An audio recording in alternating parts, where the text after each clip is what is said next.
Okay, so hello everyone. Namaskar everyone. A very warm welcome to all of you to the amazing live discussion of OPSC Prelims 2024, which is held today. And this is Sumit Sharan, faculty of CSAT and Aptitude Academy. So first of all, चलिए आज शुरू करते हैं हमारे आज के session को। और आज का जो पेपर था बेसिकली ओपीएससी प्रीलिम्स का जो पेपर आज कंडक्ट हुआ है, इसमें paper 1 GS and paper 2 CSAT का जो पेपर सभी एस्पिरेंट्स ने दिया। आई होप सो कि सभी एस्पिरेंट्स का पेपर बहुत अच्छा गया होगा, बिकॉज जो सीसैट का पेपर मैंने देखा जो कि सेकंड शिफ्ट में हुआ था, उसे हम लोगों ने एनालाइज किया और पेपर बहुत ही ज्यादा इजी था। अगर आप देखें तो क्वेश्चंस का जो लेवल था वो काफी इजी लेवल का था, मॉडरेट से भी लो लेवल के, बहुत ही इजी लेवल के, बेसिक लेवल के क्वेश्चंस थे। और इस पेपर को बस आपको क्वालिफाई करना होता है, बस 33% मार्क्स आपको सिक्योर करने हैं। That is total 80 questions are there and total 200 marks, and you just have to score 66 marks. That is 1/3 of the marks of the paper. So अगर कोई एस्पिरेंट इन 80 क्वेश्चंस में से 30 क्वेश्चंस को भी सही से अटेम्प्ट कर लिए होंगे तो इस पेपर को क्वालिफाई करना उनके लिए बहुत इजी रहा होगा, बिकॉज आज का पेपर बहुत ही ज्यादा इजी था। अगर हम एनालाइज करें, अगर हम डिफरेंशिएशंस की बात करें, सो यहाँ पे बेसिकली हर बार क्या होता था कि मैथ्स, रीजनिंग और इंग्लिश कॉम्प्रिहेंशन से ही क्वेश्चंस आया करते थे, बट इस बार हमें स्लाइट वेरिएशन देखने को मिला। कहां पे? बिकॉज इस बार मैथ्स से ऑलमोस्ट 28 क्वेश्चंस थे, रीजनिंग सेक्शन से 25 क्वेश्चंस थे, English and comprehension communication skills से ऑलमोस्ट 22 क्वेश्चंस थे, एंड बाकी जो 5 क्वेश्चंस थे, ये 5 क्वेश्चंस में से 2 क्वेश्चंस बेसिक कंप्यूटर से पूछे गए थे एंड 3 क्वेश्चंस जीके जीएस से दिए गए थे सीसैट के पेपर में भी। तो ये थोड़ा सा स्लाइड चेंज इस बार के ओपीएससी के पेपर में हुआ था, बट अपार्ट फ्रॉम दैट मोटे तौर पे पेपर का पैटर्न वही था जो एवरी ईयर रहता है, और क्वेश्चंस का लेवल बहुत ही इजी था। जिन भी एस्पिरेंट्स ने थोड़ा सा भी सिंसियरली पढ़ाई किया होगा, सो ही और she can crack the exam, can qualify the score very easily. Okay, so let's discuss. हम लोग आज के पेपर को एनालाइज करेंगे एंड वन बाय वन मैं मैथ्स एंड रीजनिंग के क्वेश्चंस को आपके लिए ईच एंड एवरी क्वेश्चन मैं डिस्कस करूंगा। So let's start before wasting time. So we have today's paper, this is set A. So let's discuss this paper. चलिए देखते हैं किस टाइप के क्वेश्चंस आए हैं। ये स्टार्टिंग में 1 to 10 सेट ए में आपके इंग्लिश एंड कॉम्प्रिहेंशन के पैसेज बेस्ड क्वेश्चंस हैं, आरसीज के क्वेश्चंस हैं, and after that again from 11 to 16 we are also getting RC passage questions. Okay, so up to 16 there is RC questions and reading comprehension questions, and after that from question 17 we are getting reasoning question. Okay, so question number 17 is a reasoning question. Let's solve it. So question number 17 is syllogism. सिलॉग से related ये हमारा question है, और इन questions का answer देखो, अगर आपने ठीक से भी प्रैक्टिस किया होगा थोड़ा भी, तो आप विदाउट इवन यूजिंग पेन आप बस क्वेश्चन देख देख के आराम से टेक आउट कर सकते हैं। कुछ भी ऐसा नहीं है कि आपको इन क्वेश्चंस के लिए पेन उठाना पड़े। रेस्ट मैं समझाने के लिए, जो स्टूडेंट्स फर्स्ट टाइम ओपीएससी के लिए जस्ट स्टार्ट कर रहे हैं प्रिपरेशन, जिन्हें बेसिक भी नॉलेज नहीं है, उनके लिए मैं थोड़ा पेन का यूज करके बताऊंगा क्वेश्चंस को कि आपको बेसिक क्वेश्चंस को कैसे डील करना है। ओके, चलिए, so let's start. So here is our first question of reasoning section. The question is statement if all P's are Q's. It is a syllogism question. All P's are Q's and some Q's are R. Some Q's are R. Then which of the following must be true? So basically on the basis of the given statement, this one should be the Venn diagram.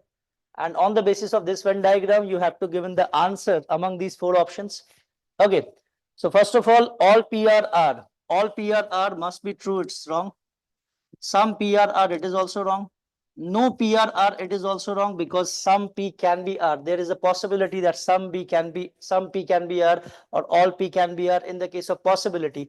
So definite case में हम इन तीनों में से कोई भी नहीं बोल सकते हैं, तो यहाँ पे राइट ऑप्शन क्या जाता है आपका? Option D, none of the above is true. Okay. तो 17 का आंसर आपका हो गया डी। यहाँ पे मैच करते जाएंगे वन बाय वन आप सभी अपने आंसर्स को, और अपने स्कोर को इवैल्यूएट करेंगे। और जो भी स्टूडेंट्स हमारे साथ लाइव इस सेशन में अटेंड कर रहे हैं अभी इस क्लास को, तो वो लोग भी आंसर्स कर सकते हैं साथ में। ओके, सो आप सभी अपने अपने आंसर्स को इवेल्युएट करेंगे और चेक करेंगे कि at the end of the discussion आपने कितना स्कोर किया। ओके चलिए, so let's move on to the next question. It is again from reasoning section.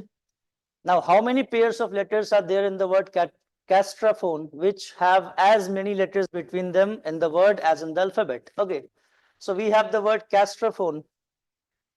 We have the word as castraphone. So if you write the word castraphone,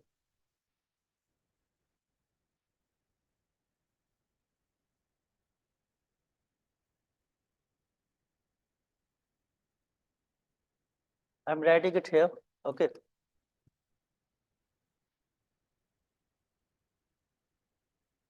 Okay. So the word is castraphone. So now, see, basically हमें ये find करना है कि कैस्ट्रोफोन में ऐसे कितने pairs form होंगे जिनके बीच उतने ही अल्फाबेट्स का गैप होगा जितना इंग्लिश अल्फाबेट्स में होता है। सो बेसिकली इस टाइप के पेयर फॉर्मेशंस को सॉल्व करने का सबसे इजी मेथड क्या, आप अल्फाबेट्स का नंबरिंग कर लो, जो मैंने आपको क्लास में भी सिखाया था। तो अल्फाबेट्स का नंबरिंग आप सभी को याद है, this is 3 1 19 20 18 1 again 16 8 15 14 and 5। Now take the pairing. यहाँ से लेफ्ट टू राइट हम लोग काउंट करना शुरू करेंगे एंड जिस पोजीशन पे जिस नंबर पे हम काउंट करते हैं, अगर उस पोजीशन पे वही नंबर हमें मिलता है तो हम वहां पे एक पेयर फॉर्म कर लेते हैं। Okay, so let's start from here. 3 4 5 6 7 8 9 10 11 12 13 1 2 3 4 5 6 7 8 9 10 19 20। देखो 19 से 20 हमने काउंट किया और 20 के पोजीशन पे ही 20 लिखा है, सो that will form a pair. Okay, so 19 20 21 22 23 24 25 26 finish, 21 20 21 22 23 24 25 26 finish, 18 19 20 21 22 23 24 finish, 1 2 3 4 5 6 16 17 18 19 20 8 9 10 11 15 16 17 14 15। so नीचे हमें लेफ्ट टू राइट बस एक पेयर मिला। now we are going to calculate from right to left direction. Okay, in the reverse direction, so calculate it। 5 6 7 8, देखो 5 से 8 यहाँ पे बना, 9 10 11 12 13 14 15 खत्म, 14 15 यहाँ पे एक पेयर बनेगा, 14 15 16 17 18 19 20, देखो 14 से 20 एक पेयर बनेगा, 21 22 23 खत्म, 15 16 17 18 19 20, देखो 15 से 20 एक पेयर बनेगा। ओके, 21 22 23 खत्म, 8 9 10 11 12 13 14 15 खत्म, 16 17 18, 16 से 18 एक पेयर बनेगा, 19 20 21 22 खत्म, 1 2 3 4 5 6 खत्म, 18 19 20 21 22 20 21 22 23 19 20 21 और 1 2 खत्म। तो ऊपर हमें कितने पेयर्स मिले, ऊपर हमें 5 पेयर्स मिले, नीचे एक पेयर मिला, सो 5 + 1 कितना आंसर होगा, 6 पेयर्स आंसर। 18 का आंसर क्या हो गया, 6, correct, option D correct. Okay, hope so clear। so now next question we will have as, okay, so next question we are moving 19 number। अब ये जीएस का क्वेश्चन है, in which year was Facebook launched. आपको अगर basic GS होगा, basic common sense based question है कि किस ईयर फेसबुक लॉन्च हुआ था, आप आराम से आपको पता होगा तो आप आंसर टेक आउट कर सकते हैं। और एक एक क्वेश्चन यहाँ पे 2.5 मार्क्स के हैं, तो आप देख सकते हैं कि यहाँ पे अगर 1 क्वेश्चन 2.5 मार्क्स का है तो आपको बेसिकली एक एक क्वेश्चन फ्री में बांटा गया है। आपको मार्क्स ओपीएससी प्रीलिम्स के एग्जाम में फ्री में बांटे गए हैं, क्योंकि ऐसे ऐसे क्वेश्चंस एग्जाम में देना मतलब आपको फ्री के मार्क्स प्रोवाइड करना, एंड ये पेपर क्वालिफाई करना मुश्किल नहीं रहेगा, आई होप सो, जितने भी एस्पिरेंट्स ने एग्जाम दिया है उनके लिए, ठीक है। तो बहुत बेसिक जीएस का question. Moving on to the next question, this is from English comprehension, this is again from the English section 21, so 22 to 26। Okay, it is from reasoning section, puzzle है हमारा छोटा सा, 5 क्वेश्चंस का ये एक puzzle है, इसे हम लोग सॉल्व करेंगे। Okay, so let's solve the puzzle. We need some space basically for solving this question right now. So, okay, so the question is 8 persons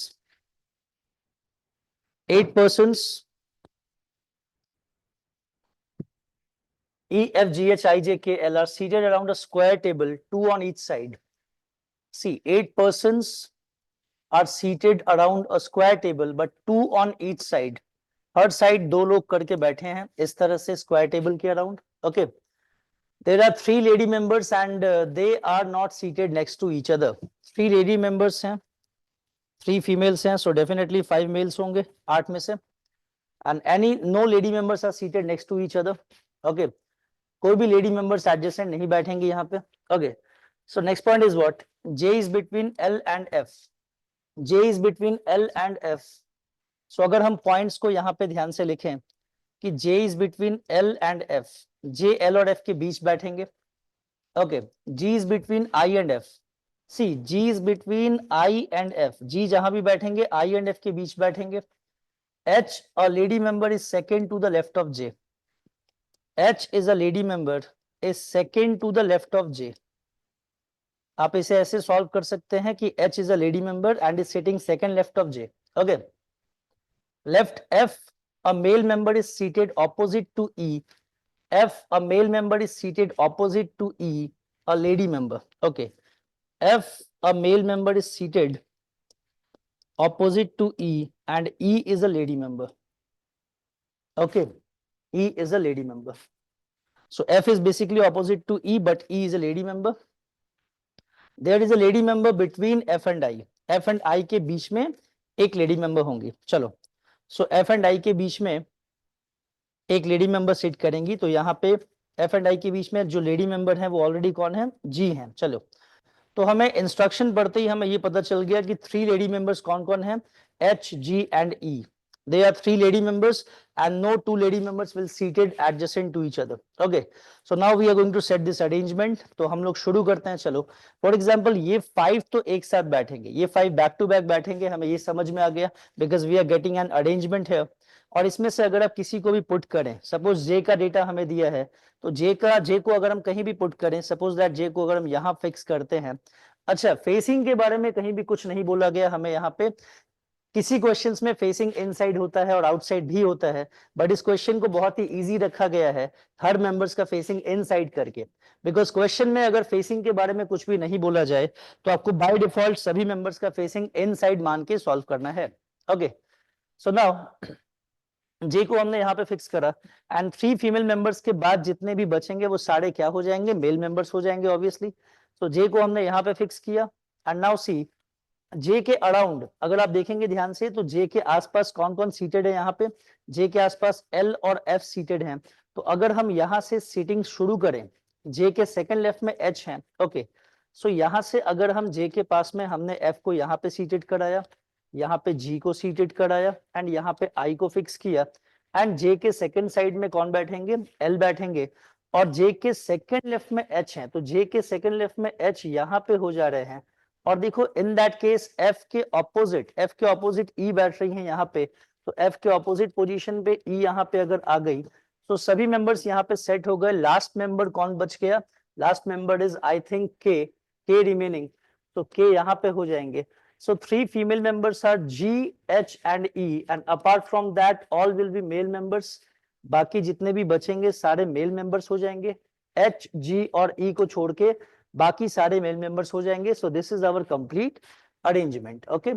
अब देखो ये कितना इजी क्वेश्चन पूछा गया है. बस इस क्वेश्चन को आपने सॉल्व कर लिया और इसके बेसिस पे आपसे 5 क्वेश्चंस पूछे गए हैं. ओके, आपसे 5 क्वेश्चंस पूछे गए हैं. सो इस स्क्रीन का एक स्क्रीनशॉट आप लोग रख लेना अभी, बिकॉज अभी जस्ट मैं जैसे ही स्लाइड डाउन करूंगा तो ये पूरा स्क्रीन से हट जाएगा. सो आप लोग काइंडली इसका एक स्क्रीनशॉट ले लो और हम लोग इसके बेसिस पे क्वेश्चंस के आंसर करेंगे जो कि इस पजल से रिलेटेड पूछे गए हैं 5 questions. Okay, so first of all the first question is who among the following are the 3 lady members. कौन से 3 लेडी मेंबर्स हैं हमें वो बताना है. So the 3 lady members are H, G and E. H, G and E, definitely option D is the right answer. Okay, so 22 का answer D हो गया. एंड अपार्ट फ्रॉम दैट अगर हम आगे मूव ऑन करें, इसका एक स्क्रीनशॉट आप लोग जल्दी से क्लिक कर लो बिकॉज हम लोग जैसे ही आगे बढ़ेंगे ये स्क्रीन पूरा हट जाएगा यहाँ से. सो फर्दर क्वेश्चंस के लिए हमें इसे मूव करना पड़ेगा. Okay, so next question 23 number इसी पजल का. Which of the following is true about J? Which of the following is true about J? If you see the solutions, सो जे के regarding कौन सा सॉल्यूशन, जे के बारे में कौन सा डिस्कशन यहाँ पे ट्रू है? J is a male member and definitely you can say that female members यहाँ पे एच, जी और कौन कौन थे? एच थे, जी थे एंड एक और फीमेल मेंबर यहाँ पे ई थे। तो इन तीनों के अलावा J is definitely a male member, so it is right, option number A correct. 23 का आंसर आपका ए हो जाएगा। नेक्स्ट क्वेश्चन 24 इसी से रिलेटेड, पजल से रिलेटेड।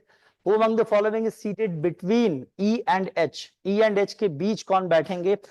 आप सीटिंग अरेंजमेंट का स्क्रीनशॉट आप सभी के पास होगा, आप उसे देख के आराम से आंसर कर सकते हैं कि E एंड H के बीच यहाँ पे कौन बैठेंगे। You can see that E and H के बीच में K सीटेड होंगे। Option number D K, option number D K will be the right answer.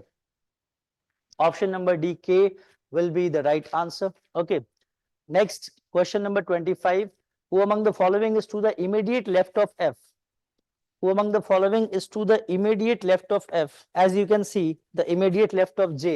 So the answer will be option number B. J is the answer. Okay. And next one, 26. How many people are seated between K and F? K and F के बीच कौन कौन लोग बैठेंगे? So K and F के बीच आप left side से या फिर राइट साइड से कहीं से भी काउंट करो, K and F के बीच आपको 3 लोग सीटेड मिलेंगे. So there are basically 3 people seated. Option C, 3 people seated between K and F. Okay, hope so clear. So this is our puzzle, और एक क्वेश्चन आप पजल के जैसे सॉल्व करते हैं तो 5 questions, that means each question is of 2.5 marks. So by solving a single puzzle you are getting 12.5 marks by just solving a single puzzle correctly. Okay, so puzzles आपके marks को काफी ज्यादा improve करते हैं. Okay, hope so clear. So that was our puzzle. So next question हम लोग move करेंगे इसके बाद, which of the following clearly defines, okay, mass media ये सब तो English communication का part है. 28 number question is of reasoning section. The question is TSR are 3 brothers. TSR are 3 brothers. Okay, so it is a blood relation question. हम लोग इसे solve करते हैं.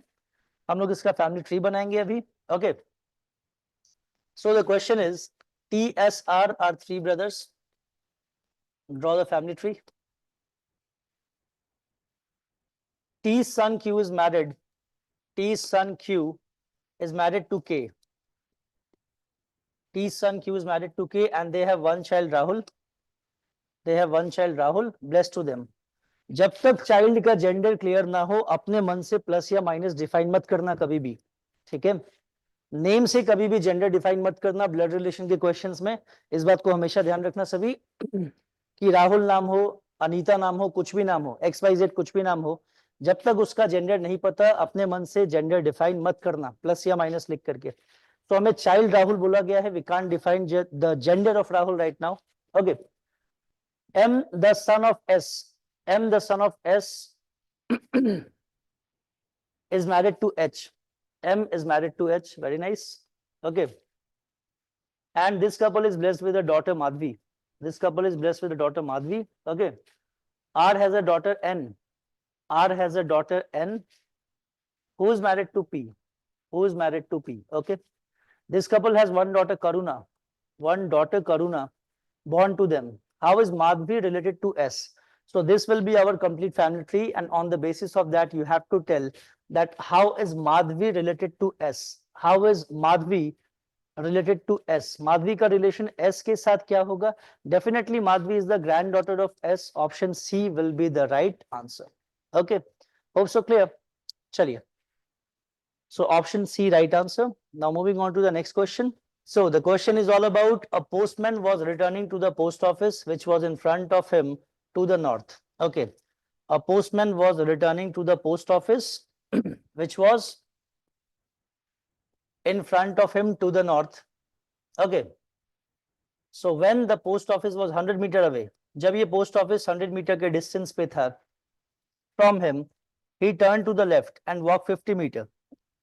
तब ये postman इधर नहीं जाके, जब ये पोस्ट ऑफिस से इसके डिस्टेंस 100 मीटर की थी और ये पोस्टमैन जब इस तरह से वॉक करके आ रहा था, तब इस पोस्टमैन ने क्या किया, ये एक्चुअली यहां से वॉक करके आ रहा था और ये जब 100 मीटर के डिस्टेंस पे था, he turned to the left and walked 50 meter. He turned to the left and walked 50 meter to deliver the last letter at CGO complex. Okay, and moved another 50 meter to meet his friend. यहाँ पे letter को deliver करके ये 50 metre और move कर गए अपने friend से मिलने के लिए. ओके, और then he turn towards north and walk 100 metre. यहां से नॉर्थ टर्न करके अगेन 100 मीटर चल दिए. Okay, so how far is he from the post office? Now at this position, how far is he from the post office? So basically you need to tell this distance, और ये distance क्या होगा? 50 plus 50, that is 100 meter. Answer option number B is the right answer. Okay, in questions के लिए आपको pen use करने की जरूरत नहीं है. आपने अगर प्रॉपर प्रैक्टिस किया है, so without even using pen you can answer the questions very easily. Okay, so चलिए, moving on to the next question. 3 individuals have to be selected. Maths का पहला क्वेश्चन हमें मिल रहा है इस सेट में, ध्यान से देखो सभी. 3 individuals have to be selected from a group of 6 people. Then how many different combinations are possible? Okay, so you need to tell that 3 individuals have to be selected. Okay, so 3 individuals have to be selected from a group of 6 people. So how many different combinations are possible? We are selecting 3 out of 6, so 6C3. The combination concept, 6 में से 3 का selection 6C3, और इसे आप solve करते हैं. 6 को 3 terms तक लिखो. 6 into 5 into 4 divided by 3 factorial, 3 into 2. ये cancel, आंसर कितना आ गया? 20 is the answer. Option number C is the right answer. Okay, hope so clear. चलिए, moving on to the next question. बहुत बेसिक बच्चों वाले क्वेश्चंस बेसिकली पूछे गए हैं आपके ओपीएससी प्रीलिम्स में. Okay, so John needs to choose between two job offers. Okay, offer A has higher salary but is located in a city with a high cost of living. Offer B has a lower salary but is situated in a town with a lower cost of living. Okay, so which job should John choose? Okay, तो basically आप देख सकते हैं कि basic analysis के sense पे ये थोड़ा सा क्वेश्चन दिया गया. कॉमन सेंस बेस्ड क्वेश्चन है कि आपको अगर ऐसे 2 जॉब ऑफर किए जाए, जिसमें फर्स्ट जॉब ऐसी है जिसमें आपको बहुत अच्छी सैलरी मिल रही है, बट दैट कि सपोज बहुत अच्छी स्टैंडर्ड ऑफ लिविंग के सिटी में आपको भेजा जाएगा जहाँ पे कॉस्ट ऑफ लिविंग ज्यादा है. सपोज दैट मुंबई जैसे सिटी में जहाँ पे कॉस्ट ऑफ लिविंग ज्यादा है बट आपकी सैलरी भी अच्छी है. एंड सेकेंड ऑप्शन आपको दिया जाए कि अगर आपको सैलरी कम दी जाए लेकिन आपको ऐसे सिटी में पोस्टिंग दी जाए जिसमें आपकी कॉस्ट ऑफ लिविंग बहुत कम लगेगी, खर्च बहुत कम लगेगा. सपोज दैट कोई रिमोट विलेज एरिया इंडिया का जहां पे बिल्कुल कोई खर्चा नहीं लगेगा आपको एक्सपेंसेस का, ठीक है, तो वहां पे आपकी सैलरी भी कम रहेगी. तो ऑब्वियस सी बात है कि आप ऐसे तो रिमोट एरियाज में, विलेज एरियाज में रहना पसंद नहीं करेंगे. आप ऑब्वियसली वैसे प्लेसेस में जाना पसंद करेंगे जो जगह ज्यादा डेवलप्ड है और जहां पे आपको अच्छी सैलरी मिल रही है, आप एक्सपेंसेस जाके बाद में मैनेज कर पाए. So definitely everyone will choose offer A. So I hope, as per my opinion, the answer will be offer A, option A for this question. Okay, hope so clear. So next going on to the next question. Next question is arrange these words in alphabetical order and choose the one that comes last. So now आपको यहाँ पे बताना है कि कौन सा word and में आएगा अगर हम अल्फाबेटिकल ऑर्डर में सिलेक्ट करें, चूज करें. Which one should come last, and में कौन सा वर्ड आएगा आपको ये बताना है. सो आपको कोई अरेंज करने की जरूरत नहीं है. आप यहाँ पे इन 5 वर्ड्स में से देख के आराम से बता सकते हैं कि अगर आप अल्फाबेटिकल ऑर्डर में अरेंज करेंगे तो सबसे एंड में कौन आएगा? एक्चुएट आएगा. Option A, actuate is the right answer. Okay, so now moving on to the next question. Okay, so 33 number, this question is 3 of the following 4 words are alike in a certain way and one is different. Pick the odd one out. Okay, our odd one out हमें select करना है. Hexagon, heptagon, pentagon and hendecagon. Obviously the answer will be hendecagon. Option number A will be the right answer. Okay, so 33 का answer A हो जाएगा. Next, moving on to the next question. Okay, Manish is going on a vacation and needs to book a hotel. Okay, so these are basically English and comprehension type, decision making type questions. 34 number. Okay, Now going on to 35, it is a GK based question. In the year 1780, who had started the first printed newspaper named as Bengal Gazette in India? बहुत famous question है GS GK का. आप लोग जिन लोगों ने भी GS अच्छे से स्टडी किया होगा, इसका आंसर आप लोग आराम से कर सकते हैं. Skipping this question. Now 36 number question. 36 number question. Identify the figure that completes the pattern. Okay. अब यहाँ से रीजनिंग का नॉन वर्बल का क्वेश्चन हमें यहाँ पे मिल रहा है एंड बेसिकली आपको ये बताना है कि यहाँ पे पैटर्न क्या बनेगा. आप यहाँ से क्वेश्चंस को देख के अभी तक आपके मन में आंसर आ चुका होगा. यहाँ पे डेफिनेटली आंसर क्या हो जाएगा? Option number B is the right answer. Definitely आप देख देख के यहाँ पे आंसर कर सकते हैं. अदरवाइज अगर आप फिगर को कंप्लीट करना चाहें तो ये डायग्राम कुछ ऐसा बनेगा. अगर आप यहाँ से फिगर्स को ड्रॉ करते हैं, so this diagram will be like this. This diagram will be kind of like this. Okay, so definitely the answer is option B. Okay, hope so clear. Chalo, moving on to the next question. Which behavior is important for effective listening? ये आपके communication skills English का part है. Question number 37. Okay, चलो. Question number 38. Now course of action from reasoning section. Analytical reasoning का ये course of action का problem. Question number 38. Okay, so statement is the vehicular traffic has increased so much in the recent past that it takes at least 2 hours to travel between the city and the airport during peak hours. So basically हमें एक problem बताई जा रही है कि peak hours में within city travel करने में बहुत ज्यादा प्रॉब्लम हो रही है due to heavy jams. So इसके लिए आपका कोर्स ऑफ एक्शन क्या होना चाहिए? First course of action, non airport bound vehicles should not be allowed to ply on the road connecting the city and the airport. ये करना practically suitable नहीं होगा कि आप जो एयरपोर्ट के रोड्स हैं उनमें नॉन एयरपोर्ट व्हीकल्स को जाने के लिए अलाउ ही ना करें. सो 1 number is not suitable. Course of action is not suitable in the 1. So that's not suitable. It's wrong. Second, the load of vehicular traffic should be diverted through various links road during peak hours. That is definitely can be done. Second one, right? The departure and arrival of flights should be regulated so as to avoid congestion during peak hours. That also can be done. So answer will be 2 and 3 follows. Option number C will be the right answer. Okay. Hope so clear. सभी लोग match करते जाना अपने answers को and eight the end of the discussion अपने अपने scores आप लोग कमेंट्स कर देना कमेंट सेक्शन में कि इसके बेसिस पे आपके स्कोर्स कितने कितने आ रहे हैं सीसैट के पेपर में. ओके, चलिए moving on to the next question. Question number 39. Statement assumption का ये प्रॉब्लम हमारे पास. So the direction is, the statement is in each question below. Okay, in each question below is given a statement followed by 2 assumptions numbered 1 and 2.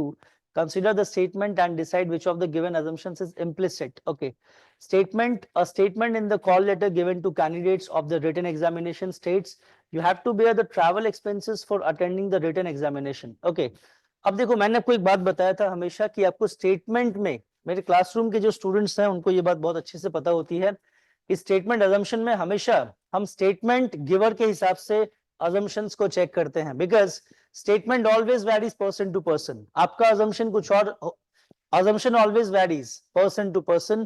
आपका assumption कुछ और हो सकता है, मेरा assumption कुछ और हो सकता है किसी एक पर्सपेक्टिव को लेके. किसी के लिए बीजेपी अच्छी पार्टी हो सकती है, किसी के लिए नहीं हो सकती है. किसी के लिए कांग्रेस अच्छी पार्टी हो सकती है, किसी के लिए नहीं हो सकती है. सो पर्सन टू पर्सन हमारे assumptions always changes. Okay, so that's why हम लोग क्या करते हैं कि ये क्वेश्चन देने का सेंस ये बनता है कि जिसने स्टेटमेंट दिया है आप उसके अजम्पशंस को ऑलवेज चेक करो. और ये टॉपिक बहुत सिंपल होते हैं, एट द सेम टाइम अगर आप नहीं समझ पाए तो उतने ही रिस्की हो जाते हैं, नेगेटिव मार्किंग प्रोवाइड करते हैं. तो हमेशा जिसने स्टेटमेंट दिया है आप उसके अजम्पशन को चेक करेंगे. स्टेटमेंट में कैसी भी बात लिखी हो आप उसे राइट मानेंगे एंड उसके अकॉर्डिंगली आप अजम्पशंस को चेक करेंगे. तो अगर स्टेटमेंट में ये बात बोली जा रही है कि you have to bear the travel expenses for attending the written examination, then assumption 1, if not clarified all the candidates may claim reimbursement. अगर क्लैरिफाई नहीं किया जाता तो जो कैंडिडेट्स थे वो रीइंबर्समेंट की डिमांड कर सकते थे. बिल्कुल correct. As per the given statement it is following, so 1 number is correct. Second, many organisations reimburse the expenses on travel to the candidates appearing for written examination. अब other organizations के बारे में यहाँ पे कुछ discussions है नहीं, so second assumption we cannot go with that. Second is wrong, first is correct, so the answer will be only assumption 1 follows. Option A will be the right answer. Okay 39 का ये correct हो गया. Now moving on to the next question. 40 is all about English and communication. I'm skipping that question.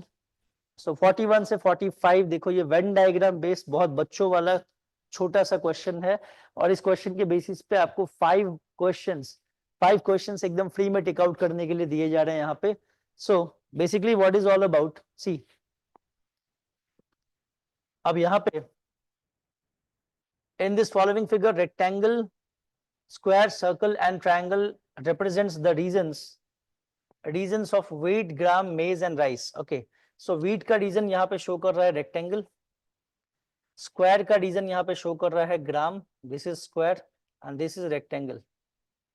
ठीक है, wheat is rectangle, gram is square, maize is circle and triangle is showing the rice. Okay, so basically आपको इसके basis पे बताना है, इसके basis पे आपको क्वेश्चंस का आंसर करना है. इसका एक स्क्रीनशॉट आप लोग ले लेंगे क्योंकि अभी मैं जस्ट स्लाइड चेंज करूंगा, नीचे जाऊंगा मैं तो वहां से ये स्लाइड हट जाएगा. तो take the screenshot of this slide quickly and on the basis of that we need to tell that which area is cultivated by all 4 commodities. all 4 commodities का मतलब चारों का कॉमन रीजन हमें कौन सा नंबर इंडिकेट कर रहा है, number 7, that is option number B is the right answer. Okay चलो अब अगर हम थोड़ा नीचे और मूव ऑन करें,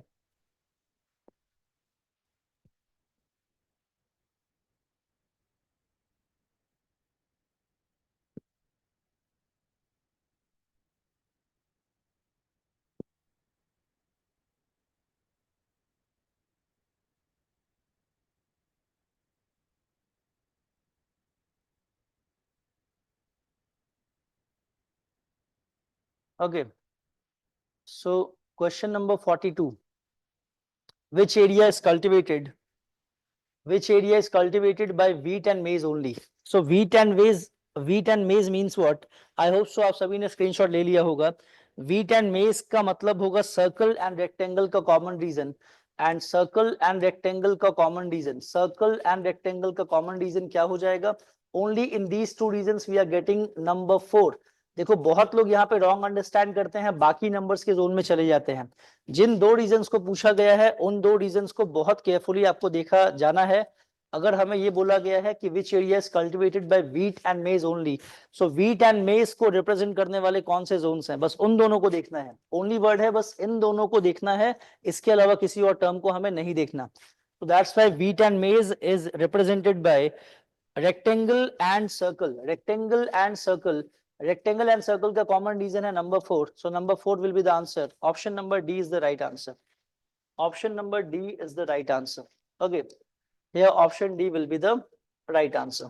Okay. So next question. Question 43. Which area is cultivated by rice only? Okay. Which area is cultivated by rice only? Only rice का reason कौन सा हो जाएगा, राइस का सिंबल कौन सा था, ट्रायंगल था. सो ओनली ट्रायंगल का रीजन कौन सा है, देखो यहाँ पे ओनली ट्रायंगल का रीजन हमारे पास है number 1. So number 1 will be the region of rice only. इसका आंसर हो जाएगा number 1. So number 1 we are getting answer as number 1. Yes, cultivated by rice only, number 1 is correct. Number 1, option number B is the right answer. 43 का answer B हो जाएगा. Okay, now again question number 44, which area is cultivated by maize only? Okay, maize only का reason कौन सा है, maize only का reason circle वाला है, एंड सर्कल का रीजन ओनली सर्कल के रीजन में क्या आ रहा है, ओनली सर्कल के रीजन में नंबर 3 आ रहा है. So number 3 is the right answer for maize only.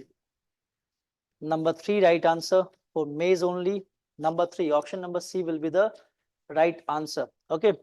And question number 45, which area is cultivated by rice and maize and nothing else? See, rice and maize and nothing else. Rice and maize and nothing else, that means what? Rice yani triangle, maize means circle. So triangle and circle ka reason only triangle and circle का region. So triangle and circle का region जिसमें और कुछ ना हो, देखो triangle and circle का common region जहां पे बस ये दोनों इंटरसेक्ट कर रहे हैं, that is number 2. So answer will be number 2. इसका आंसर हो जाएगा number 2. Rice and maize and nothing else, number 2 will be the right answer. Okay, number 2 is the right answer. So 45 का आंसर हो गया option सी. ठीक है, यहां तक होप सो सब लोग clear. So for now moving on to the next question, question number 46. चलो क्वेश्चन नंबर 46 हम लोग देखते हैं. Which of the following is not, ये तो कंप्यूटर बेस्ड क्वेश्चन है. Which of the following is not a database object in MS Access? आप लोग आराम से आंसर कर सकते हैं, computer based question. Now question number 47. Which one of the following represents the binary equivalent of the decimal number? देखो ये है बेसिकली कंप्यूटर का टॉपिक, लेकिन मैं ये बता देता हूँ क्वेश्चन. हमें ये बताना है कि आप 23 डेसिमल नंबर को बाइनरी में कैसे चेंज करेंगे. ठीक है, मैंने रीजनिंग के क्लास में बताया भी था, बैंकिंग के स्टूडेंट्स को उन्हें पता होगा कि बाइनरी को डेसिमल और डेसिमल नंबर्स को बाइनरी में कैसे कन्वर्ट करते हैं. सी फॉर कन्वर्टिंग इट, आप एक ऐसे करके टेबल बना लो. आपने 1 से शुरू किया, इसे डबल कर करके लिखते चले जाओ. 1 2 4 8 16 32. आपने एक सूटेबल टेबल बना लिया. नाउ सी कि जो हमारा नंबर है 23, जो हमारा गिवन नंबर है डेसिमल नंबर, जिसे हमें बाइनरी में चेंज करना है, ये 23 किस नंबर से कम है. इस टेबल में 23 लिखा होता तो अच्छा होता, लेकिन 23 लिखा हुआ नहीं है. फिर ये चेक करो कि 23 नंबर किस नंबर से कम है, किस नंबर से जस्ट कम है.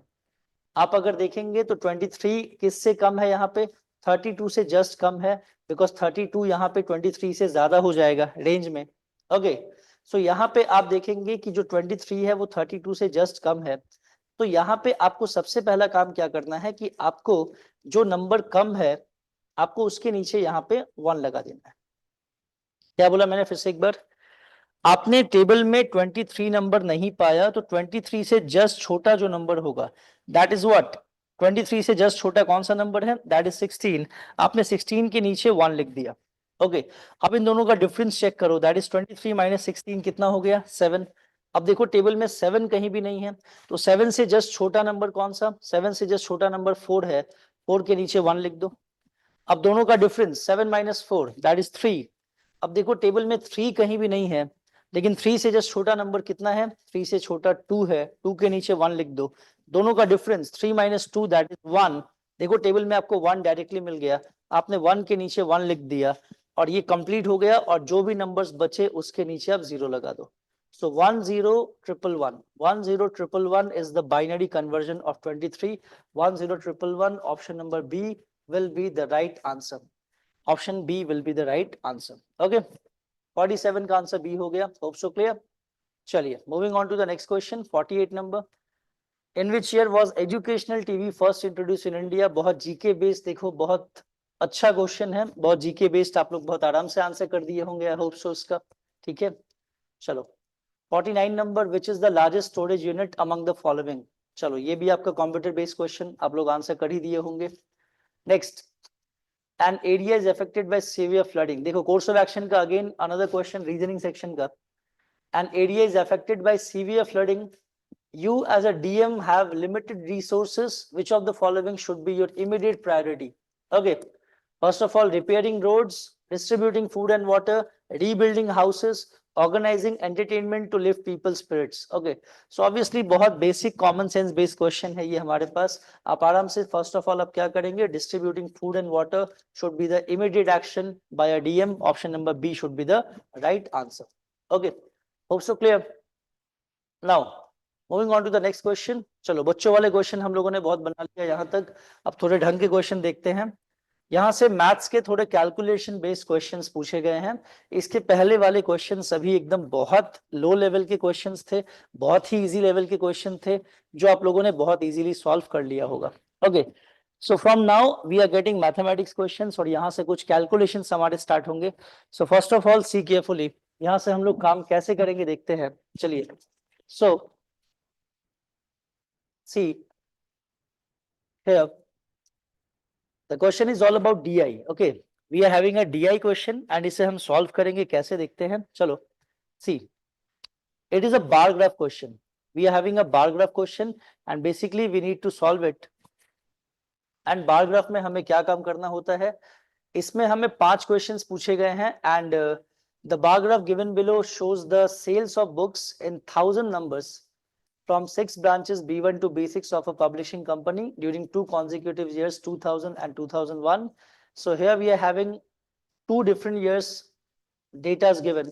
2000 and 2001 में different publishing company से कितने सेल हुए थे in thousands में, ये हमें यहाँ पे given है.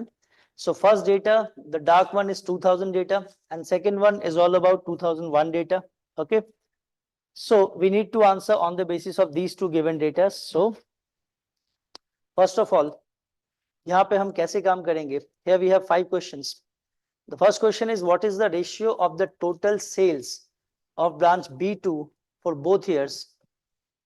First question is what is the ratio of the total sales of branch B2 for both years to the total sales of branch B4 for both years? So basically you need to find the ratio of B2 to B4. You need to find the ratio of B2 to B4 for both the years. Okay. So we are calculating it. See,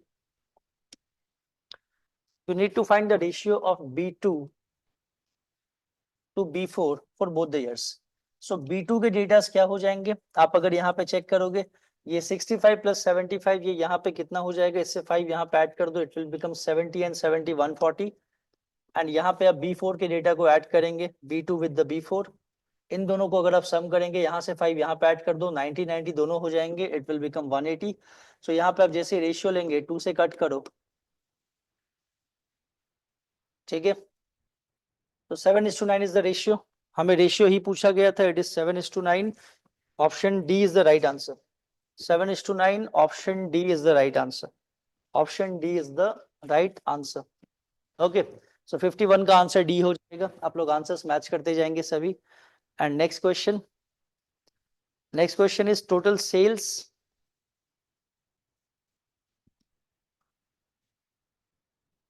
Total sales of branch B6.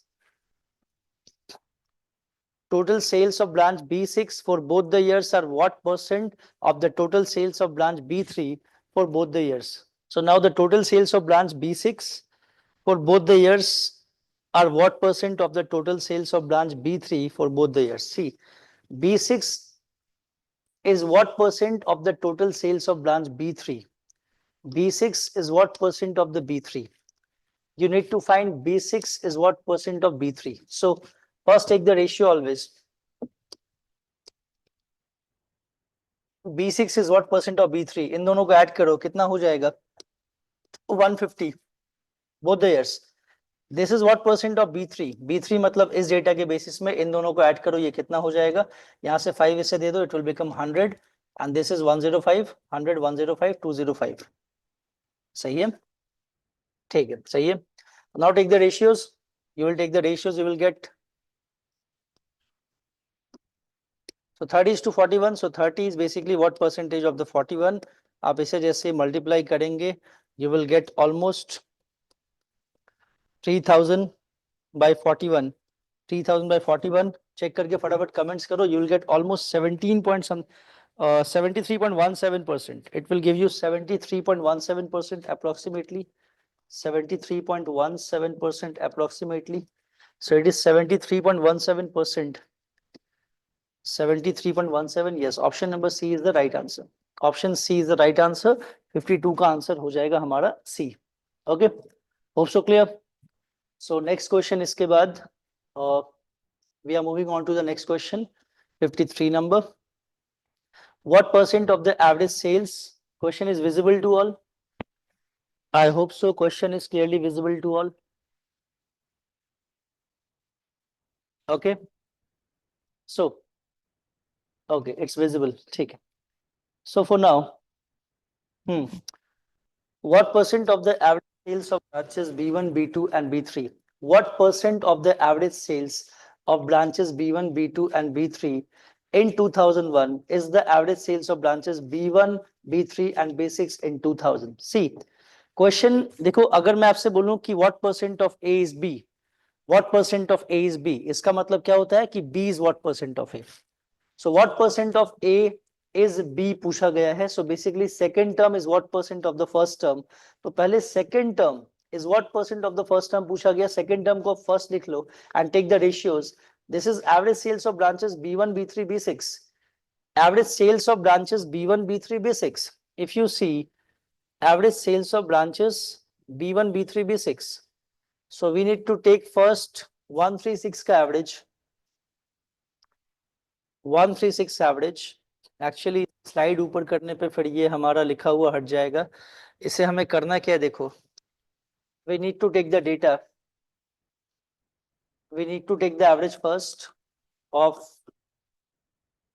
136. Okay, and इसका ratio आपको लेना है किसके साथ? Average of the data B1, B2 and B3, 1 + 2 + 3 के साथ आपको average लेना है और आपको ये बताना है कि this one is what percent of this one. Okay, so 136 का डेटा. अब एवरेज क्या होगा? देखो यहाँ पे 3 का एवरेज ले रहे हैं, यहाँ भी 3 का एवरेज ले रहे हैं, तो 3 तो कैंसिल हो जाएगा. बेसिकली सम हमें करना है, इन दोनों डेटास को ही सम करना है हमें. So what percent of the average sales, but sum किस ईयर्स का करने को बोला जा रहा है? ध्यान से देखो, what percent of the average sales of second in the second term, average sales of branches B1, B3 and B6 in 2000. आपको यहाँ पे सम करना है 2000 ईयर का, एंड आपको इस केस में सम करना है 1, 2 एंड 3 का 2001 का. यहाँ पे आपको सम करना है 2001 का. तो बेसिकली एवरेज जब आप लेंगे तो सम बाय नंबर होगा, नंबर तो कैंसिल हो जाएगा because we have 3 datas in each. So basically we need to find the sum of 2000 data of 136 and sum of 2001 data of 123. ठीक है, तो सबसे पहले हम दोनों के सम चेक करेंगे. अभी यही प्रॉब्लम होती है कि इस फॉर्मेट पे हम अगर थोड़ा स्लाइड चेंज करेंगे तो ये अभी हट जाएगा यहाँ से, तो हम इसे रिमेंबर कर लेते हैं. चलो, average of 136, sum of 136 of 2000 and 123 in 2001. Okay, 136 in 2000. ठीक है,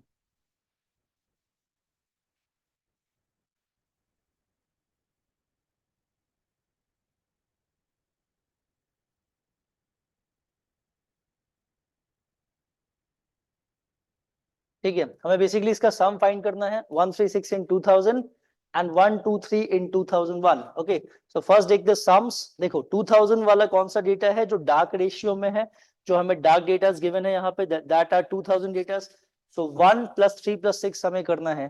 देखो 1 + 3 + 6 के डेटाज हमें लेने हैं, किसके? 2000 ईयर के. मतलब सिर्फ फर्स्ट आप डेटा लेंगे 136 का, 2000 का डेटा, मतलब फर्स्ट डेटा लेंगे, दैट इज 80 + 95 + 70. इन तीनों को अगर आप सम करेंगे सो इट विल बिकम 150 + 95. यहाँ पे 150 + 95 कितना हो जाएगा? 245. okay, it is 245. so it is 245 and here is what 1 2 3 का डेटा. अब देखो ध्यान से, 1 2 3 का डेटा आपको कंसीडर करना है इन द ईयर 2001. 2001 मतलब लाइटेस्ट डेटा, और 1 2 3 यानी 1 2 एंड 3, इन तीनों में हम कंसीडर करेंगे सेकेंड डेटा को, यानी 105 + 65 + 110. आप अगर इन तीनों को सम करेंगे तो ये हो जाएगा. आप अगर यहाँ पे दोनों को ऐड करेंगे इट विल बिकम 210. यहाँ पे 5 ऐड कर दो it will become 70. It will become 210 280. ये टोटल 280 हो जाएगा. Correct, it is 210. Yes, 210 and 70 280 हो जाएगा. It is 280. तो बेसिकली आपको इन दोनों का हमें बेसिकली ये बताना है कि 245:280. यहाँ पे हमें रेशियो मिल रहा है 245:280 and this is what percentage of this. तो first take the ratio 245:280. Now take the ratios.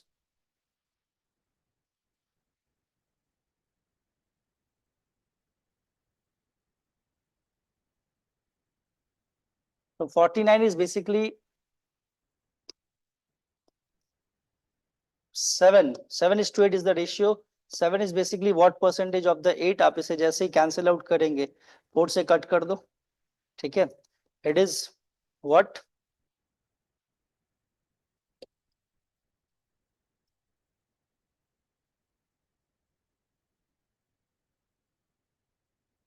87.5%.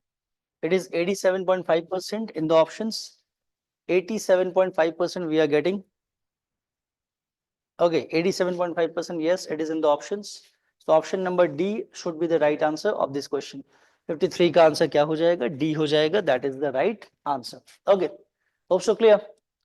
Now moving on to the next question. Now, what is the average sales of all the branches in 1000 numbers for the year 2000? Average sales of all the branches for the year 2000. आपको calculate करना है average sale of all the branches in the year 2000। चलो calculate करते हैं इसे। 2000 में सभी branches का एवरेज सेल। अब आप यहाँ पे 2000 यानी कि फर्स्ट डेटा से अगर आप एवरेज कैलकुलेट करो तो फर्स्ट डेटा का मतलब 2000 ईयर में सबका सम करो। यहाँ पे आप ये जो भी डेटाज है इन सभी को ऐड करो। थोड़ा कैलकुलेशन देखो डीआई में जाएगा, ये थोड़ा टाइम टेकिंग होता है, लेकिन आप अगर एक डीआई के क्वेश्चन को सॉल्व करते हैं so you are getting 12.5 marks in the exam. ठीक है, तो उतने मार्क्स के लिए आप इतना टाइम इन्वेस्ट कर सकते हैं, there is no issue with that. Now take the average. अब देखो हमें अगर एवरेज लेना है तो हमें इन सबको सम करके बाई 6 नहीं करना। ये जिनको नहीं पता होता वो बच्चे ऐसे करते हैं। आप सभी को कैसे करना है, मेरे स्टूडेंट्स को पता है अच्छे से। एवरेज को हम लोग एक शॉर्टकट ट्रिक से सॉल्व करते हैं which is the concept of weighted average. और वेटेड एवरेज का कॉन्सेप्ट मैंने अपने क्लास में बताया भी था। हम लोग एवरेज कैसे, इन सभी को सम करके बाई 6 नहीं करना है, फिर तो बहुत टाइम लग जाएगा। हमें इसे शॉर्टकट कैलकुलेशन से कैसे सॉल्व करना है देखो सीखो। यहाँ पे जिन्हें नहीं पता, यहाँ पे जो भी डेटाज हैं 80, 75, 95, 85, 75, 70, अपने मन से कितना भी एवरेज यहाँ पे आप अज्यूम कर लो। आप एक कुछ भी एवरेज डेटा अज्यूम कर लो, इनके ही बीच का कोई डेटा आप एवरेज अज्यूम कर सकते हैं, या इनके नियर अबाउट कोई भी वैल्यू आप एज एन एवरेज अज्यूम कर सकते हैं। ठीक है, तो सपोज अगर मैं यहाँ पे 75 ही एवरेज अज्यूम कर लेता हूँ, मैंने यहाँ पे 75 को ही एवरेज अज्यूम कर लिया, तो इसके बाद डेविएशन कैलकुलेट करो कि हर डेटा यहाँ पे हमारे अज्यूम डेटा से कितना डेविएट कर रहा है, कितना ज्यादा या कम है। 80 75 से +5 है, +5 ज्यादा है। 75 +0 है। 95 देखो +20 है। 85 यहाँ पे +10 है। 75 से 75 +0 है, और 70 क्या है, -5 है। 70 हमारे अज्यूम डेटा से -5 है। Now take the deviations. Take the deviation. अब जैसे डेविएशन कैलकुलेट करेंगे, इन सभी को अल्जेब्रिकली ऐड करो, दैट इज ये कितना हो जाएगा देखो यहाँ पे, ये 5 और 5 तो कैंसिल हो गया, इसका कहानी खत्म प्लस माइनस में। ये था 30, और ये बेसिकली हमें कितना दे रहा है, 30 दे रहा है। ओके, और तो बाकी कोई नंबर है नहीं, सो it is giving us 30। Okay ठीक है, हमने 75 अज्यूम किया, that is correct. It is giving us 30, and 30 by number of data कितने हो गए, number of data 6, so it is giving us 5। It is giving +5, सो +5 हो जाएगा 75 +5, एंड 75 +5 हमारा एवरेज कितना आ गया, exactly 80 is our average. 80 is our average, so आप ऑप्शंस में आपको 80 मिल जाएगा। आप अगर चेक करेंगे 80 is the required answer. Option number B is the right answer. Option B 80 is the right answer. Okay, hope so clear. चलो moving on to the next question. 55 number. Total sales of branches B1, B3 and B5 together for both the years in 1000 numbers. Total sales of branches B1, B3 and B5 together for both the years. B1, B3 and B5 for both the years. इसका total sale आपको calculate करना है। B1, B3, B5 के दोनों years का आपको sale calculate करना है। देखो B1, B3, B5, B1, B3, B5 for both the years। ठीक है, you need to calculate 1, 3, 5 for both the years। आपको इसको पूरा सम करना है, इसको पूरा सम करना है, और इसे पूरा सम करना है, एंड बेसिकली आपको सम करके लिखना है। देखो अगर आप यहाँ पे सम करेंगे तो डायरेक्ट यहाँ पे सम करो थोड़ा, अगर आप इन दोनों को ऐड करेंगे तो बेसिकली इट विल बिकम, यहाँ पे आप इससे इट इज बिकम 210, 5 यहाँ पे दे दो, ये 310 हो जाएगा। Okay, so it is 310 and 310 and 5 यहाँ से ऐड कर दो, it is 410। 410 plus 70, 410 plus 70 that is 480। Okay, 480, 480 and 80, 480 and 80 कितना हो गया, it is 560। 560, the sum is 560। okay, the sum is we are having 560, so 560 option number D is the right answer। option D 560 is the right answer for question number 55। okay, hope so clear।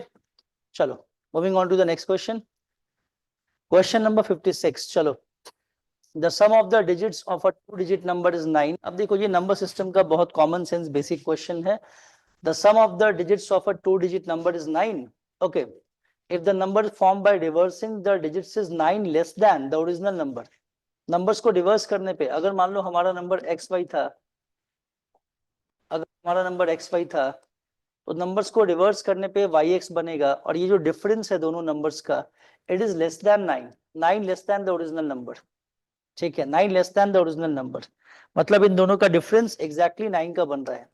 ठीक है, and what is the original number? Original number क्या होगा? आप बस option wise इस question को बहुत आराम से आंसर कर सकते हैं कि इनमें से कोई भी, अगर आप देखें ध्यान से, अगर आप इसे देखेंगे तो 27 को आप रिवर्स करो, it is 72। The sum of the digits of a two-digit number is 9. Okay, if the number formed by reversing the digits is 9 less than the original number, 9 less than the original number, आपने जैसे इसको reverse किया तो it is 72, difference 9 से बहुत ज्यादा होगा, option A answer नहीं है। आपने इसे रिवर्स किया, इट इज 54, रिवर्स किया 45 को, ये बन गया 54, 45 और 54 में डिफरेंस कितने का? It is exactly the value of 9 difference. आप यहाँ पे देख पा रहे हैं, बस ऑप्शन देख के आप कितने आराम से आंसर कर सकते हो।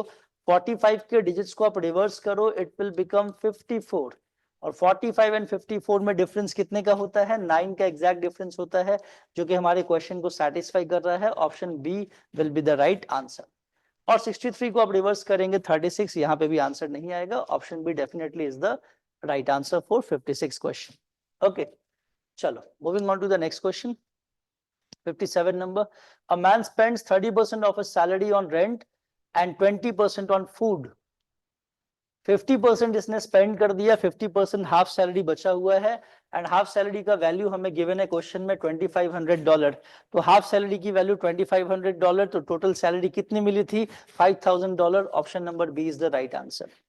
क्लास 4 के बच्चों को बिठा करके ये क्वेश्चंस पूछ लेंगे तो बच्चे आपको आंसर आराम से कर देंगे विदाउट यूजिंग पेन। और ये क्वेश्चंस ओपीएससी प्रीलिम्स एग्जाम में आप लोगों को मिल रहे हैं, तो सपोज कि कितने आराम से आपको क्वेश्चंस पास करने के लिए दिया जा रहा है, ताकि आप आराम से सीसैट को क्वालिफाई कर पाए। ओके, चलो moving on to the next question. 58 number. In a sequence of numbers, each number is the sum of the previous two numbers. If the first two numbers are 2 and 3, what is the sixth number in the sequence? Again बच्चों वाले questions देखो यहाँ पे। First two numbers it is already given in the question 2 and 3, and in the question it has written that कि जो numbers further मिलेंगे वो last के 2 डिजिट्स को ऐड कर करके मिलेंगे। तो इसके बाद का नंबर क्या हो जाएगा? 2 + 3 5, इसके बाद का नंबर 5 + 3 8, इसके बाद का नंबर 8 + 5 13, इसके बाद का नंबर 13 + 8 21। बस यही तो आपसे पूछा गया था। ये 6 नंबर सीक्वेंस का क्या मिलेगा? 21। Option number A is the right answer. That's it. Okay, इससे इजी क्वेश्चन मैंने पर्सनली किसी भी कॉम्पिटिटिव एग्जाम में आज तक नहीं देखा है। अगर ओपीएससी में आपको ऐसे क्वेश्चंस मिलते हैं तो बहुत आराम से आप लोग सभी क्वालिफाई कर जाएंगे। मैक्सिमम लोग इसमें बहुत आराम से क्वालिफाई करेंगे। मेन खेल आपको खेलना है जीएस पेपर 1 में, ठीक है, और वहां पे आपने जितना अच्छा किया होगा आपकी रैंक उतनी अच्छी आएगी। चलो, सीसैट के वजह से शायद ही कोई स्टूडेंट यहाँ पे अटकेंगे। मुझे नहीं लगता है कि जितने भी स्टूडेंट्स ने पेपर दिया होगा सीसैट के पेपर में कोई भी स्टूडेंट फेल करने वाले हैं। 100% स्टूडेंट्स इस पेपर में पास करेंगे, मुझे ऐसा पर्सनली लगता है। बाकी पेपर 1 जीएस के बेसिस पे आपका मेरिट डिसाइड होगा। ठीक है, चलो moving on to the next question. क्योंकि नहीं बनने वाले ऐसे एक भी क्वेश्चन नहीं है इस सेट में, आप देख सकते हैं आराम से।